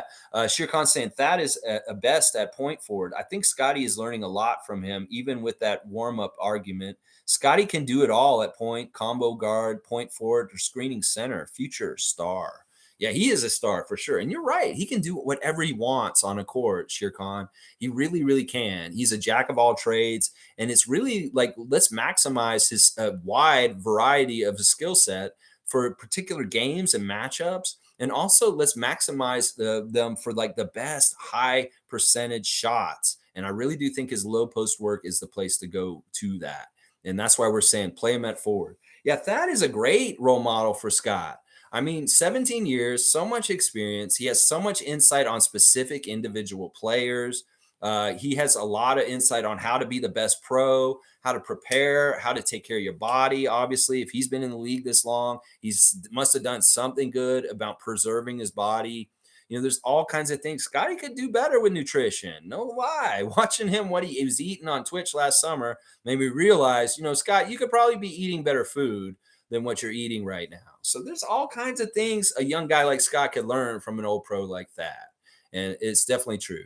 Scott B saying Raptors going to sweep the West Coast trip. Not like they have done it before. Everyone talks about how bad the Raptors are, but they're lined up to sign any of our players the second they're available. I know that's part of the weird gaslighting too. Is the rest of the league will say we're shitty, but boy, do they want everything we got.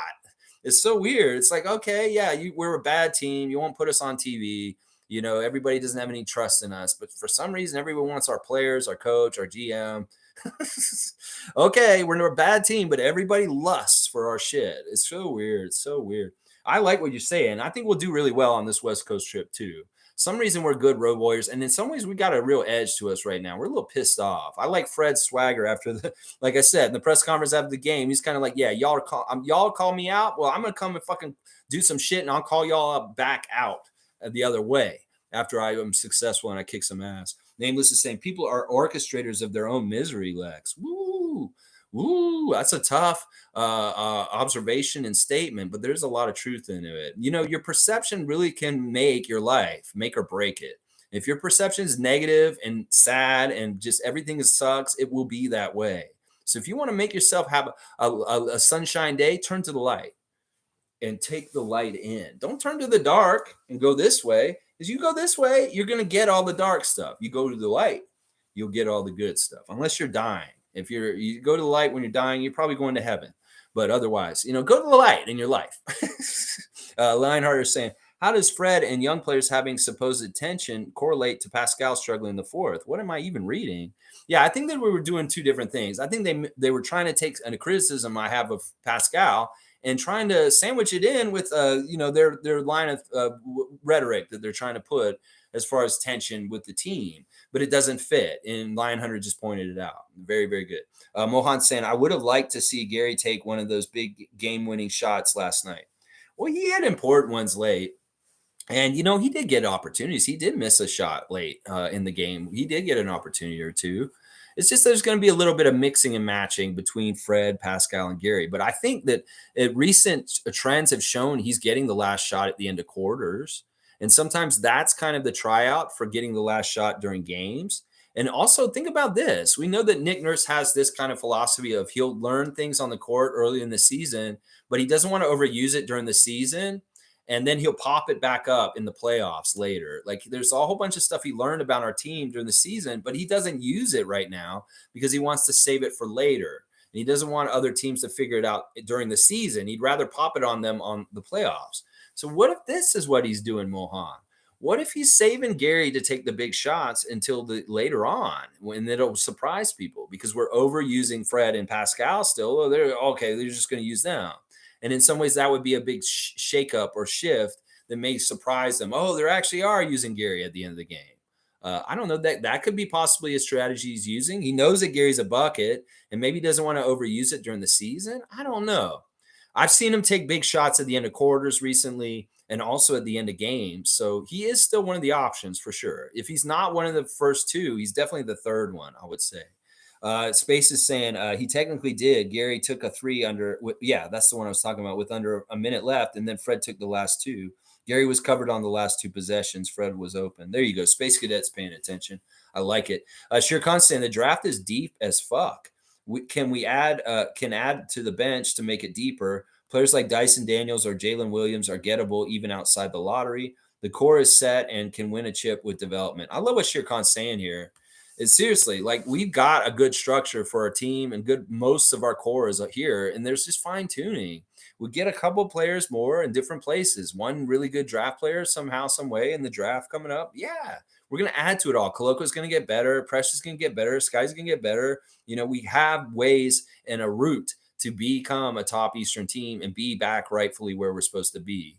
We could have easily been that this year with better luck and better gelling and better shooting. But next year, watch, we'll probably be way, way better next year. And it's going to shock some people because they're going to look at this year and be like, well, they were so bad this year and they didn't really change again. That's part of the weird thing. It's like we may not change our core that much from the year before this year and then next year and have the same core for 3 years in a row. And they're going to see this really bad year in the middle. And they'll be like, holy shit, they are really good next year. Like I predict this happening.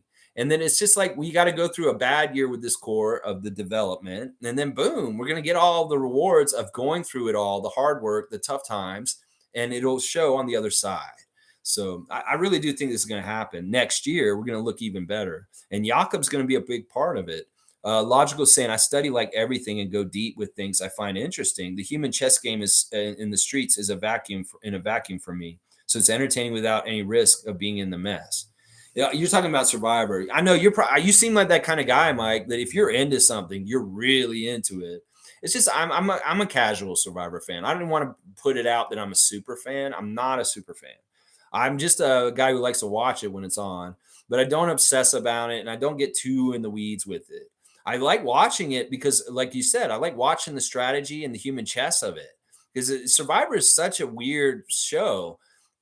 There's something very interesting about it with society and social stuff. And I love that they really do try and get a diverse cast these days, as far as like very representative, all walks of life. And it really does teach people a lot about people that are different than them. So there's all kinds of merits to Survivor that I really enjoy about it. But I'm not a super fan like you. I'm not as in depth as you are. I can't quote like players. I don't know what seasons guys played in. I don't know what season Russell was there. It really is I'm right now with whatever's going on the show. I highly recommend the new season of Survivor, season 44. Really, really good first season opener. If anybody has never watched Survivor in their whole entire life, this is the season to start watching it. Seriously, if you want to start watching it just for fun, watch this season. It's going to be action packed and crazy. Trust me. Nameless is saying, effing right, Austria is beautiful. Switzerland, northern Italy, some of the most beautiful places on the entire planet, actually. They will literally take your breath away. I completely agree, Nameless. That region of the world is absolutely fantastic. Northern Italy, I did spend some time there, and in Switzerland also. And it's all just mountainous and just winding roads and just beautiful green, lush hills and mountains. And, we went to this Midsummer's Nights celebration in Austria in a town called Mund, and they had a castle ruined. And they had a band playing and kids running around playing. I was a kid running around playing and just people having a good time and having drinks and celebrating Midsummer's Night or whatever, the summer. And it was just really fantastic, fun, exciting celebration in a castle ruin that's like half a building. Really, really cool. Really cool place. I'm a fun guy saying I'd punch another Raptors fan in his eye if he went after our player's family. That is a no-no. I remember I was so pissed at Birch after a game and still fought beside Kem's mom on Twitter against trolls. Yeah, it's just wrong. It's just really not a good look. Like, I don't want us to look bad because some snarky little asshole wants to talk shit to Shanika Young on Twitter. Like, you make all of us look bad when you do that. And we're not Raptor fans. You're not a Raptor fan if you're like that. Raptor fans wouldn't do that. A Raptor fan would not attack a family member of one of the Raptors. And that's why I have a real big problem with some of the people with what they're coming at Fred's family with this season. And then also last night, Shanika. There's no place for this. No place at all. And if you're somebody who is arguing with Shanika Young about her husband on Twitter last night, shame on you. You're a fucking idiot. Lux is saying, all right, let me get back. I hate how it jumps like that. It's so stupid. Pretty sure getting Yak was the end of positionless basketball, at least for now. Roles are more defined now. Yeah, you might be right, Lux. I could see that. I mean, we got the 5. We can actually play like a real 1 through 5. But it may be when he's not out there, we're doing positionless basketball when Precious is the center. So I don't think we're completely getting rid of it. I think that it's going to be a look. It'll be kind of like how we switch from man or zone. It's like, okay, we're positionless, we're non-positionless. Okay, we're in man, we're in zone. It'll be that kind of thing.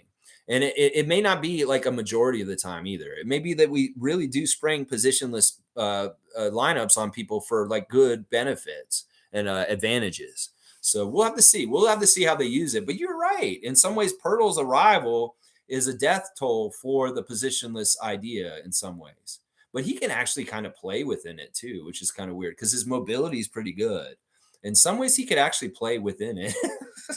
So maybe it isn't dead. Nameless is saying Norway, too, is insanely beautiful. Like you died or living in a dream. Yeah, the northern. Yeah. Sweden, Norway, Denmark, Finland, Estonia. those are all countries, Scandinavia, that are very nice also, sure. MSJ saying if the team comes together, then they can play with force and win. But the team play has to be subconscious, and if it's not there, we have the talent and it could happen. If it does, we could win a first round. I really hope we do. Seriously, I want to make some noise. I want to fucking go past expectations and make it so that we can actually say we had a successful year. And I think winning a first round playoff series would actually I very much allow that. And I don't think anybody would be upset because it'd be improvement from last year. And, even though the season has been awful, it would be a successful season if we get past the first round.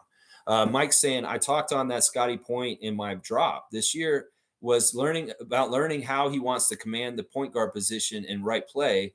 It's about the team learning how he plays and being ready for crazy passes. Yeah, they got to understand if you're out there, you got to be ready. Like when you play basketball, for people that haven't really played that much, you got to be really doing two things when you're on the court. You have to realize where the ball is at all times.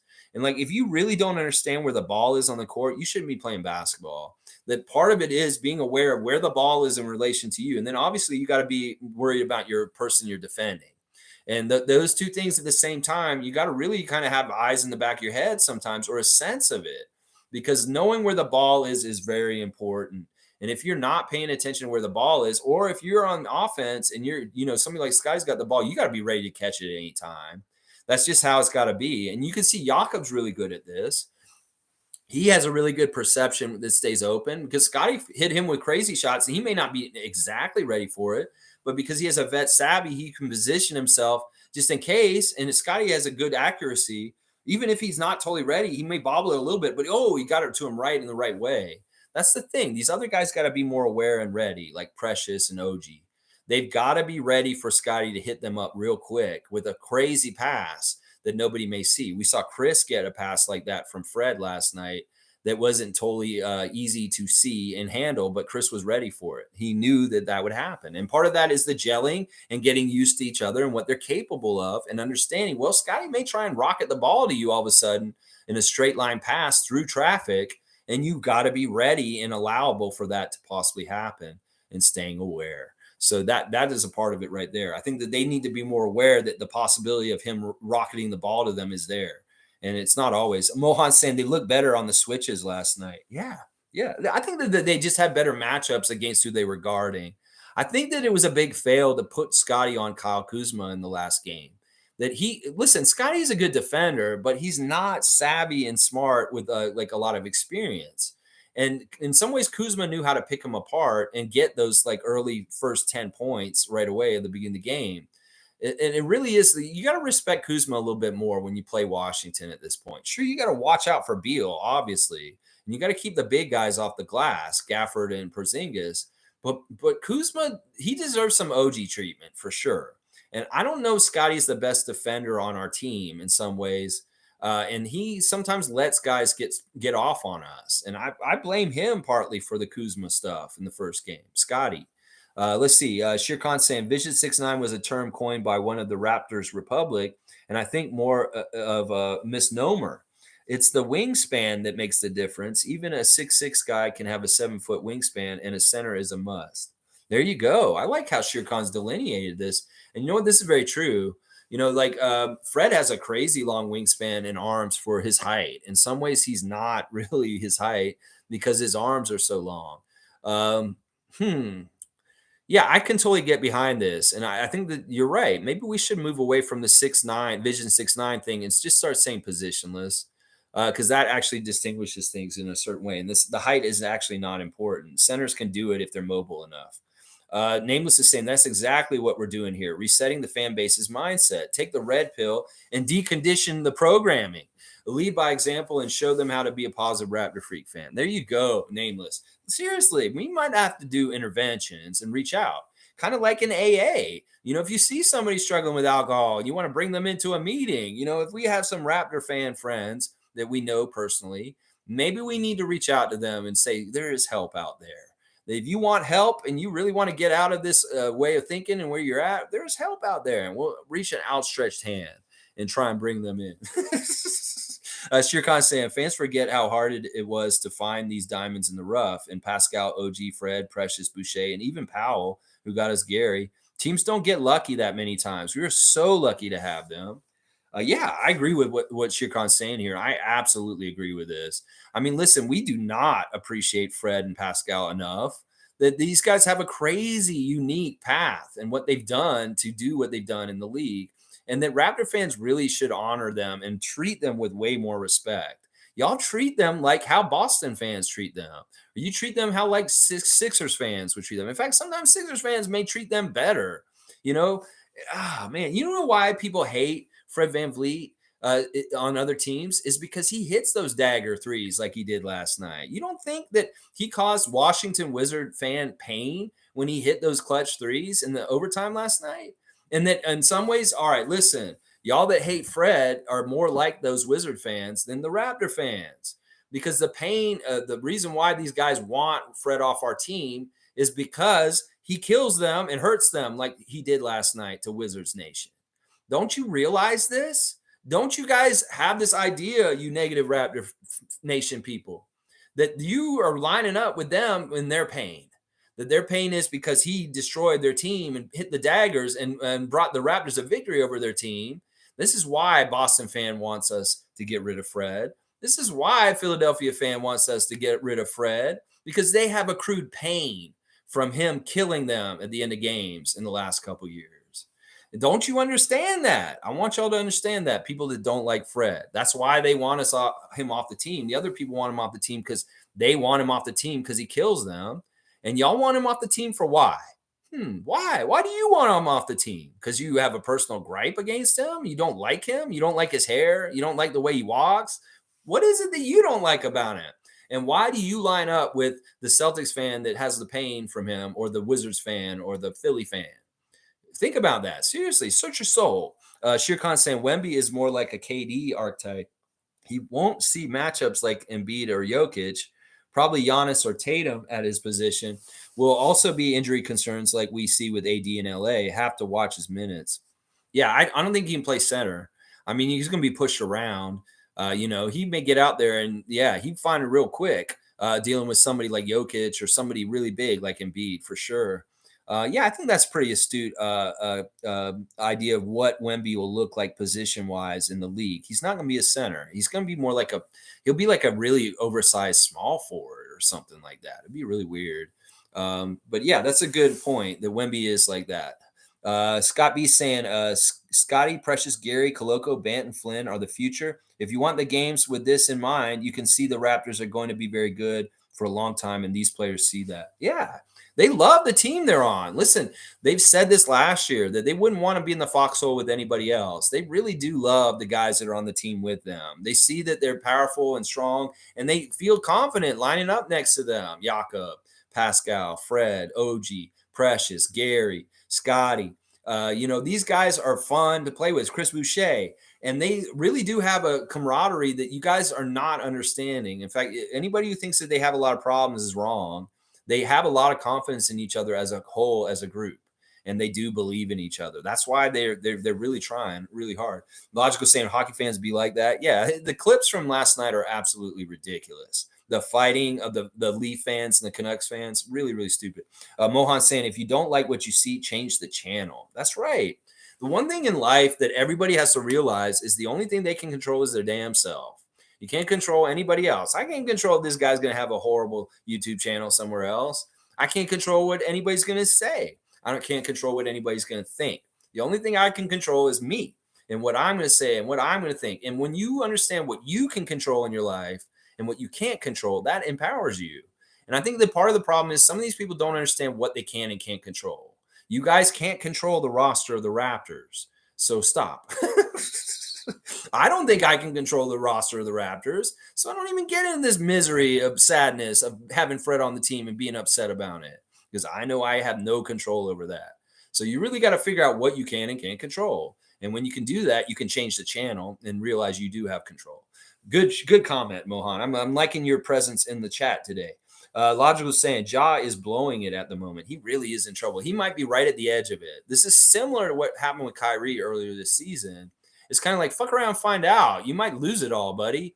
And Kyrie found out real quick, and he's kind of come back to grips with things, and he's being a little smarter with his career.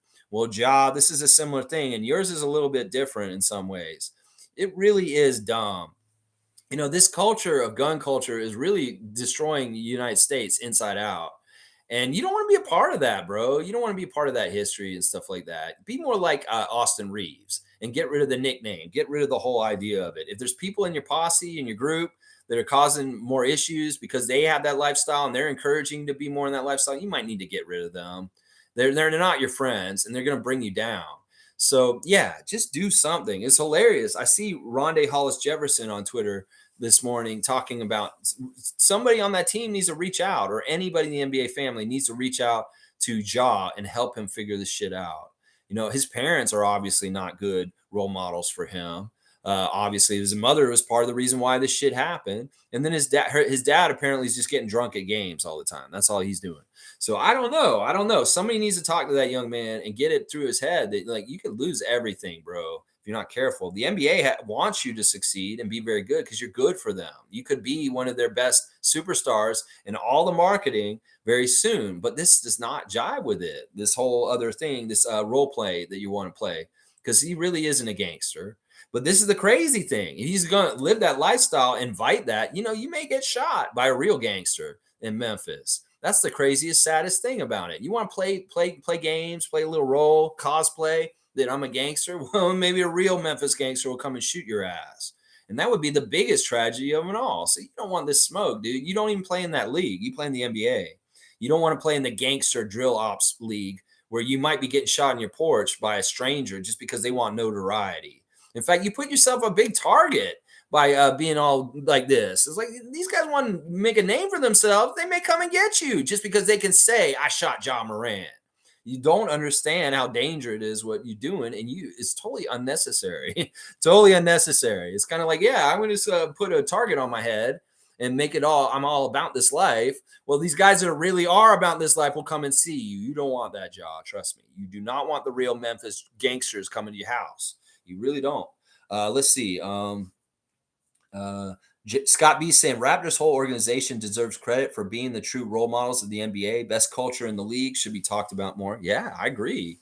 They would celebrate it. They don't celebrate it. Well, that's fine because we're documenting it on Open Gym, and our tale will be told someday. And everybody will be like, how did Raptors do that? Well, just watch Open Gym. It will tell you exactly why, even though you weren't paying attention. We're documenting it all, and we'll have the TV show for it. The 10, 12 seasons of Open Gym will tell the story truthfully about how we did it, and I love it. Mohan saying, Masai and Bobby know the personalities of players they're considering acquiring. Yes, this is so important. It's a dual-edged sword. In some ways, you want to have ballers, guys with edge, but you don't want to have assholes. So where's that balance? You got to have guys that are tough and hard-nosed and really gutsy and want to win, kind of assholes, but you need that spirit. But then also you don't want guys that are really toxic on the team. I think this is true. There's like certain guys in this league that just are on a no come to Toronto list just because of their reputation and their notoriety of how they are on teams. Like Porzingis may not be valued by the Raptors in the same way as the Wizards. And he may be somebody we never want on this team because it doesn't seem like a good teammate. It's very interesting. And I think you're exactly right, Mohan. They do have profile, and that this may have been part of the difference why they chose Scottie over Jalen Suggs, is they looked at them personality wise and like, well, Scottie's much more a better fit for our team culture wise and personality wise than Jalen, and then boom, they picked Scottie. So this definitely comes into factors. Shirkan saying Raps players are ballers. That's why we got Scottie over Suggs. It was about the right attitude. This is something I was just saying. Shirkan echoing it. Ain't no tension between Fred and Pascal. Now, Brooklyn was a dumpster fire, and we all know how that ended. That's right. Yeah. See, they tried to buy championships by bringing in big-time names and put them all together. Well, that did not work, did it? No, it did not. Blackhawk saying if the players were not getting along as much as some fans are saying, then Masai would have made a fire sale at trade deadline. The Y&R drama needs to stop. Yes. Yes, we don't need that theme songs playing. The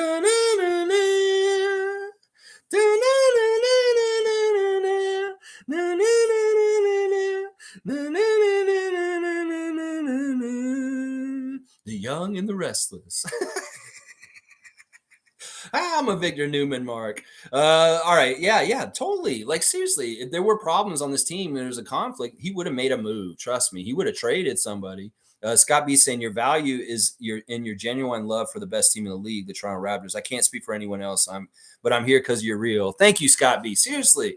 All right. Y'all share passion with me, and that's what brings us together. And I wish that passion would be what more of Raptors Nation would come together on. That ultimately we just want this team to win. And there's no reason for us to be so down on it. Seriously, there's ups and downs. Every franchise goes through this kind of stuff. There's only one NBA champion every season. So how can y'all expect us to win the NBA championship every single year? We got to go through the process of getting to the win over and over again. And that, we're on the work towards it. We're on the right path. Just believe and have fun during the journey, because we'll get that second Larry O'Brien. Trust me, we will. And I appreciate your comments, Scott B. Real ones, real passion. It comes through, baby. We love the Raptors. We can't change that. We can't change that. Really love them. Nameless saying, Lex, you're a Spurnado Fucho. You're Sputando Fucho. I thought you were bringing up Jack Armstrong talking about spurtability last night. That was kind of gross. Jack talking about spurtability. At least you weren't talking about Ron Jeremy at the same time. But yeah, the spurtability of teams, as he was quoting Clark Kellogg, which I thought was hilarious. Clark Kellogg's an old, great Indiana Pacer. Yeah, he's talking about spurtability. And spurtability is important, being able to score a lot of points really fast on the court. And we saw some spurtability at times last night for the Raptors, and definitely for the Wizards, too. They definitely have spurtability. But yeah, maybe retire that term. It just doesn't sound right. And like Jack, spurtability, come on. But you're teaching me Italian once again.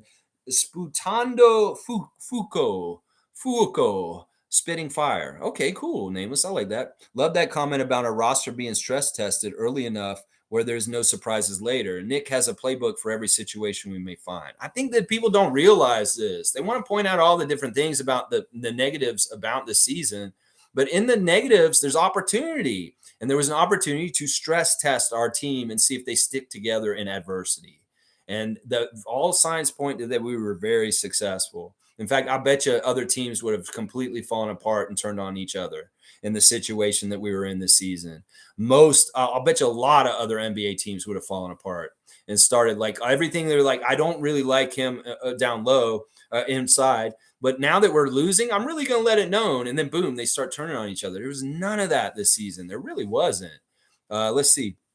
Logical saying, nameless, not gonna lie. We saw the mistake in 14-15 and the Wizards sweep. I believe that the heavy Rico Hines runs with the whole team was to get to that point and be tested hard in the season based off team progression.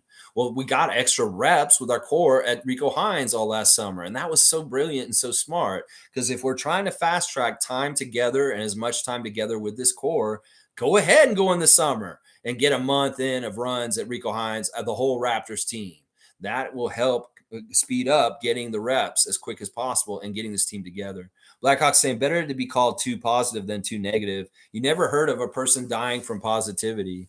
I know, honestly, in my studies in social studies, not social studies, social sciences and like psychology, is like self-perceived things about yourself, whether it's your health or your mood or your life. If you feel like your life is bad, you'll have worse outcomes with your health. So if you're thinking overly positive, well, that may be good for your health. You actually may live longer just because you're so optimistic and so positive all the time. Because negative people do take the burden of stress and their bodies are treated differently, and you have different outcomes. It's like when you talk to a plant, you could talk to the plant in very bad ways. It will die and wither. Like it literally can hear you and the energy you're putting at it. It's like, you fucking dumbass plant. You just sit in my house all day and you don't do shit. I hate you. You're worthless. Watch that plant not grow as well as if you came to that plant and gave it like energy. It's just energy. It's not even they can understand your words. It's how you said it. He's like, you're beautiful. I love you, plant. And then, you'd be surprised how energy can either make you grow or destroy. It's really, really weird.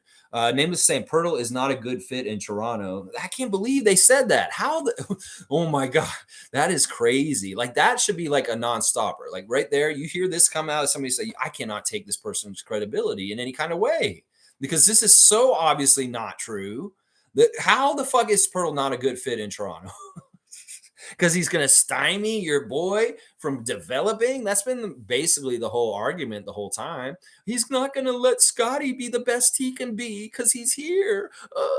You motherfuckers want Scottie to just be on the team by himself? Is that what you want? He needs good players around him.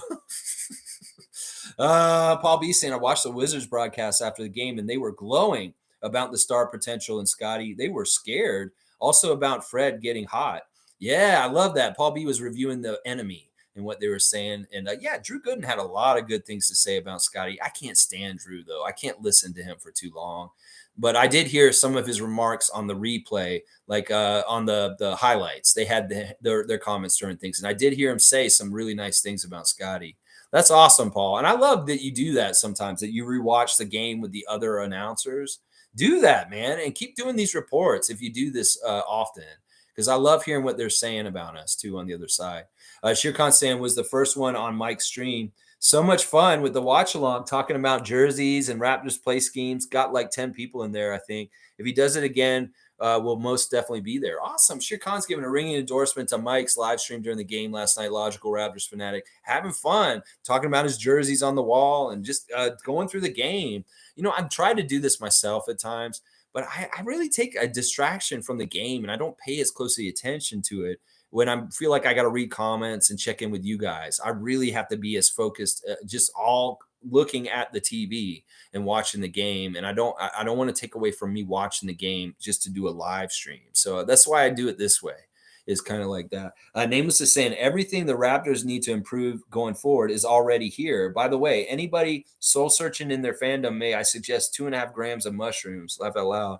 Hilarious. Once again, Nameless, really, really astute and smart. It's true. You take some magic mushrooms and it can really change your temperament. It can really be life altering. Like where you just all of a sudden see the light and you're like, holy shit. This just made things easier because I just figured something out on psychedelics. You know, that is so true. It doesn't have to be mushrooms. You could take straight up acid and have this happen too. It's definitely something that has happened in my life where I found enlightenment and smarts just from taking psychedelics. So, I mean, I won't fully endorse this completely, but I don't think it's completely a bad idea. Let's see. Yeah, I think that we got to get better at shooting and gelling. Shooting and gelling, boom, we're going to get there. And that's all we need. Mike's saying, Shere Khan, I had fun. I was into the game for sure. I was definitely trying to find my groove with live streaming. You go, Mike. Hey, experiment and try stuff, man. If I wasn't so busy watching the game myself, I would have gone in there and hung out with you guys too. But like I said, I really get really focused because I'm trying to read everything on the court and everything that's on the screen, and especially with the body language and maybe the little things that we see, like interactions with people when they talk and stuff like that. I try and remember all that kind of stuff for today. Like one interaction that I really enjoyed. Here's a little piece from last night that was funny. When they were at the free throw line and they were getting ready to box out. Did you see Chris Boucher turn completely around from the line to box out Porzingis? That was hilarious. Like I've never seen somebody turn with their back to the lane to do like it was like a football charge that like they would the offensive line, the defensive line, and they're guarding the quarterback. The center would come in and take out like one of the attackers, like the nose tackle. Is what it looked like to me because Chris literally turned and had his back completely to the lane and he had his arm already up on Gafford or Porzingis is one of their two big men. And he was like, he put right into him. I think it was Gafford. He went right into him. He didn't even like move into the lane. He moved right into him, like off of the line. It was hilarious. Y'all know what I'm talking about. And then another thing that was really interesting in like the little body language and things was that little fracas between Fred and Porzingis after that one basket where Porzingis held on to the rim. He did a little bit of hanging, and Eric Smith was calling it out on Twitter. It's like, why can these guys hang on the rim? They don't get called for technicals because Gafford and Porzingis were both hanging on the rim and doing all this kind of like stuff in the game. And Porzingis did it at one point, and Fred grabbed him. He's trying to run down the court, and he kind of grabbed him for a second and held him. And Porzingis turned around and looked like he wanted to fight him for a second. That was a really weird little instant. And it was kind of like Fred checking him and saying, look, don't get cute with us. You know, you need to respect us. You can't be doing this kind of shit. And then Porzingis is like, well, what are you going to do about it? Well, Fred showed you what he's going to do about it by the end of the game, getting us the W and hitting big shots at overtime. But yeah, all those little interesting little details of things happening on the court, I like to watch it really, really intently because you miss out on some of that stuff if I'm like trying to type or I'm distracted by something else. And that really is why I don't do a live stream myself because I want to catch all that. But that Chris Boucher thing at the free throw line, I've never seen a player turn completely with their back to the lane on the box out like that. That was really interesting. Let's see. What else are you guys saying? Nameless is saying, I was thinking, what if the Raptors are purposely trying to stay right where they are in the standings to line up with certain teams? You know, there's a little bit of that kind of trying to land in the right spot for the right matchup and at some certain point. I mean, look, all right, we could look at it this way. We do really want to get out of the play-in because in a lot of ways, we don't want to get Boston or Milwaukee in the first round. We really don't, honestly. We really, really don't. So it is probably really smart to try and get completely out of the play-in and get to that 6th seed because the matchups against Cleveland and Philly are much more attractive than Milwaukee or Boston after a play-in victory. So I really do want them to get to the 6th seed if they can still, because that would be ideal. We'd have a much better chance against the Cavs or the Sixers than the Celtics or the Bucks, just so I know. Nameless is saying, it was telling when Fred said Jakob here helps because we don't have to play positionless all game long, which is difficult to do. Okay, there you go. Yeah, Fred did say that after the game. He said, instead of having to play the whole game in positionless, which really tires us out and makes us really, really tired, we can put Jakob. We have Jakob now and doesn't make us a positionless team. I think that's right. I think that's all right. And I love Fred saying that kind of stuff. And we've seen, you know, Nick being smart about not playing Fred the whole fourth quarter. So he's absolutely gassed and he can't do any of the heroic stuff at the end to take us home. We see he's like the last guy from the starters that gets put back in the game in the fourth to go home to close the game out. And it's usually like with 5 minutes to go in the game. So he's not even playing from 8 minutes to go in the game till the end. So he really is fresh. And that has really benefited the Raptors in the closing out of games and managing the games, having a not tired, exhausted Fred VanVleet. And possibly Jakob being around and them like this change as far as like positionless basketball and how tiring it is for them to play, that may all be contributing to it too. And then part of our struggles with winning close games earlier this season are all coupled with this, that he was exhausted. He was overplayed. He had to play most of the fourth quarter. And then they expect him in the last 2 minutes to find extra energy to take us home. No, you got to rest Fred and bring him in fresh for those last 3 to 2 minutes left. And they've done a good job of this in the last couple of weeks. I really like it. Shane's saying, is the glass half full or empty? For most people in here, I feel it's half full. For most haters, it's half empty. The glass could always be more full is the way the Raptors front office mentality is. Be different. Yeah. Shane, awesome stuff. And it's so true. It's like, are you an optimist or a pessimist? And that is part of where the line divides between sides of the Raptors Nation. Are you a pessimistic person? Are you just negative? You just look for the negatives all the time? Or are you a positive person? You like to build from the positive and the good things happening. That is really kind of part of the war in a nutshell, right there. Right there. Scott B saying, Freddie, Pascal, OG have changed the narrative from nobody wants to be a Raptor to you can't come to the Raptors.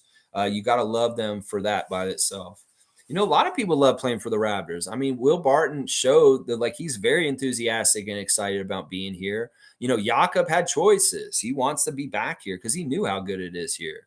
A lot of players in this league would love to play for the Raptors at this point. I think there's more players that would want to play for the Raptors than not want to play for the Raptors. And that may be completely different than it was 10 years ago, or of course, 20 years ago.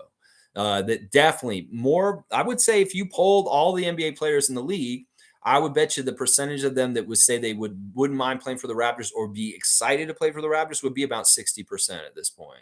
I don't think there's as many people that would not want to play for the Raptors at this point. And a lot of those guys that wouldn't want to play for us are probably guys we wouldn't want anyway. People like Kyrie Irving. So, let's see. Scott saying also, Freddie, Pascal. I just read that one.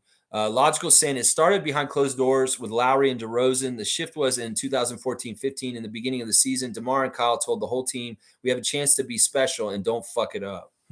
Yeah, yeah. I don't know exactly when it all started, but it started germinating as soon as Kyle got here. That's for sure. Paul's saying when we were getting beaten by Gafford when Poeltl was on the bench, I kind of wish we had Koloko on the floor. Christian is great at defense. I'd love to see that on the floor when Poeltl is missing. Yeah, in some ways, I mean, listen, honestly, it's so good that he's with 905. It's way better the way they're doing it right now, Paul. I know that it seems like a quick fix, and a lot of people are saying, yeah, without Poeltl out there, we are not good, and we need Koloko up for it. But I don't want to. I think that Precious is doing okay as the backup center. I don't like Thad doing it, but I think Precious is doing okay. But it is true. The stats are very different with Poeltl on and off the floor since he's come back to Toronto. They just tell a story that is very, very convincing and dramatic. And in some ways, we got to lessen the time when Poeltl is not on the floor to be okay. And then sometimes we're buying time without him on the floor. In fact, I think that's part of the reason why in the last two games, Nick Nurse did not play him a lot in the second quarter. It was a real big fail in the first one. But last night he did it again. Kind of, he held Poeltl out for a good chunk of the second quarter, and part of the reason why is I think he wants to overplay him in the second half to bring it home, and that he's designating the second quarter as the Poeltl kind of time to really try and derive anything off the bench from different guys, and he's gambling when he does that. But he's hoping that the gamble during the second quarter is the right time to do it. Well, he gambled in the second quarter in the first game, and he really fucked up. But he did it again last night, and he kind of managed it effectively around it. And I think that really is it. He played Poeltl 10 minutes in the first quarter, barely play him in the second quarter, maybe 2 minutes. And then, boom, he plays him a big chunk of the third and the fourth. That's the pattern that's been happening. Isaac saying, oh, man, I was going to start my garden today by planting some seeds. I better let my plants watch the Raptors 2023 champion playoff run for optimal growth. Just go out there and talk real nice to them, and they'll grow up real nice and big. Isaac, yeah, I don't know when's the right time to start planning for spring. I don't trust Toronto right now. I do really feel like until we get that last snowfall in the first week of April, that yeah, we're not totally into spring yet. It's kind of like, all right, it's got to snow once in April, and then I'll be like, yeah, we're done. Shane's saying, yes, clap, clap, clap. Yes, Isaac, with the Clovers. Blackhawk saying, actually, I would take Boston or Philly. I think we can upset them.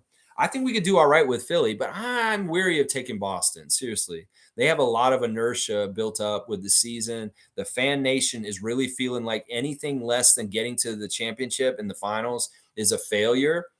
So they're going to be really rabid in trying to win no matter at all costs. And also if we play Boston the first round, they're not going to give us any respect with the referees. And they're really going to try and orchestrate us out in the first round as much as possible, the referees. So in some ways, that's not the smoke we want in the first round. It's much better to either get the Sixers or the Cavs. And the Bucks, we have success against in the playoffs. We've beaten them every time we played them in the playoffs. They've never beaten us in a playoff series. And I'm okay with that. I love that about it. And I want to keep that. But this may not be the year to mess with Bucks since they've just won like 16 games in a row. And they're pretty nasty right now. In fact, listen, if we're not going to do things in the East, I'm going to be rooting for the Bucks. Because in some ways, they're a team that I really do respect, and I see a lot of commonality between the Raptors and the Bucks, and that they're the lesser of evils as far as in the Eastern Conference. They're not a direct division opponent, and in some ways, they don't bug me as much. I think that they deserve what they do, and I really do like Giannis. He's not a player that I hate. So in some ways, I can get behind the Bucks getting real far if it's not going to be the Raptors. So yeah. Let's see. Logical saying I explained that energy issue in my drop before the game. I take it more defensively workload to play small ball. Awesome. So check out Mike, Logical Raptors fanatic. He has a new piece yesterday on the energy differences because of positionless basketball and such. Good stuff, Mike, as always from you. All right, I'm just about at 3 hours. So let me see if I can wrap this up in the next 2 minutes. Good job, Raptors, showing a difference between the first game with Washington and this game. Sure, it may have been ugly at times. Sure, it wasn't perfect basketball. Sure, some of the haters are going to be saying, yeah, this team's not going to go anywhere. They're garbage. But it was a gutsy overtime win that was hard fought against a tough Wizards team that was trying their ass off also, and I will take it. I am so proud of them that was a character building overtime win last night. And other people may not see it for what I see it for. but that's their own perception. Because I really do feel like, thank you, Fred, for showing up and having your rhythm again. Thank you, Gary, for showing up and being a badass, bombing it. Poeltl, steady center that we've needed for so long. Barnes, continue developing and doing your enthusiasm and just awesome plays. OG, shut down defense, fantastic. Pascal, be that leader. Get better if you are sick. Precious, you're going to get out of this route. You're going to be playing way, way better soon. You're going to get out of this rut. And then 905, fantastic team effort by them. I really love that group down there right now. They can finish really strong, make some playoff noise on the G League level. I'll be very, very, very, very happy. Just as far as things around the NBA, just a real quick standings check. We're a half game behind Atlanta right now. They have one less loss than us. Are they playing today? I don't think so. So there's not really any games for us to. I mean, I guess we should watch that Milwaukee at Washington game today, because hopefully the Bucks can take care of business and put the Wizards further away from us, below us. Boston is playing the Knicks tonight. We obviously kind of want Boston to beat the Knicks, although either one, we can go with either one winning the other. That'd be nice. Charlotte, can you beat Brooklyn today? That would be very good for us if you could do something for us. And then there's an Indiana-Chicago game also today, but that's not as important. Both those teams are below us. All right, guys, have a great day. I appreciate y'all watching me. If you have any friends that are kind of borderline Raptor fans with what we've been talking about today on the pessimistic or optimistic side, maybe reach out to them. Like somebody you say, man, you want some help? Come and see the Raptor Freak. And we will all talk it out and figure it out and help you see the light. Definitely, that's a good way to encourage more people to the channel, is by telling them, listen, you seem sad about the Raptors. There's no reason to be happy.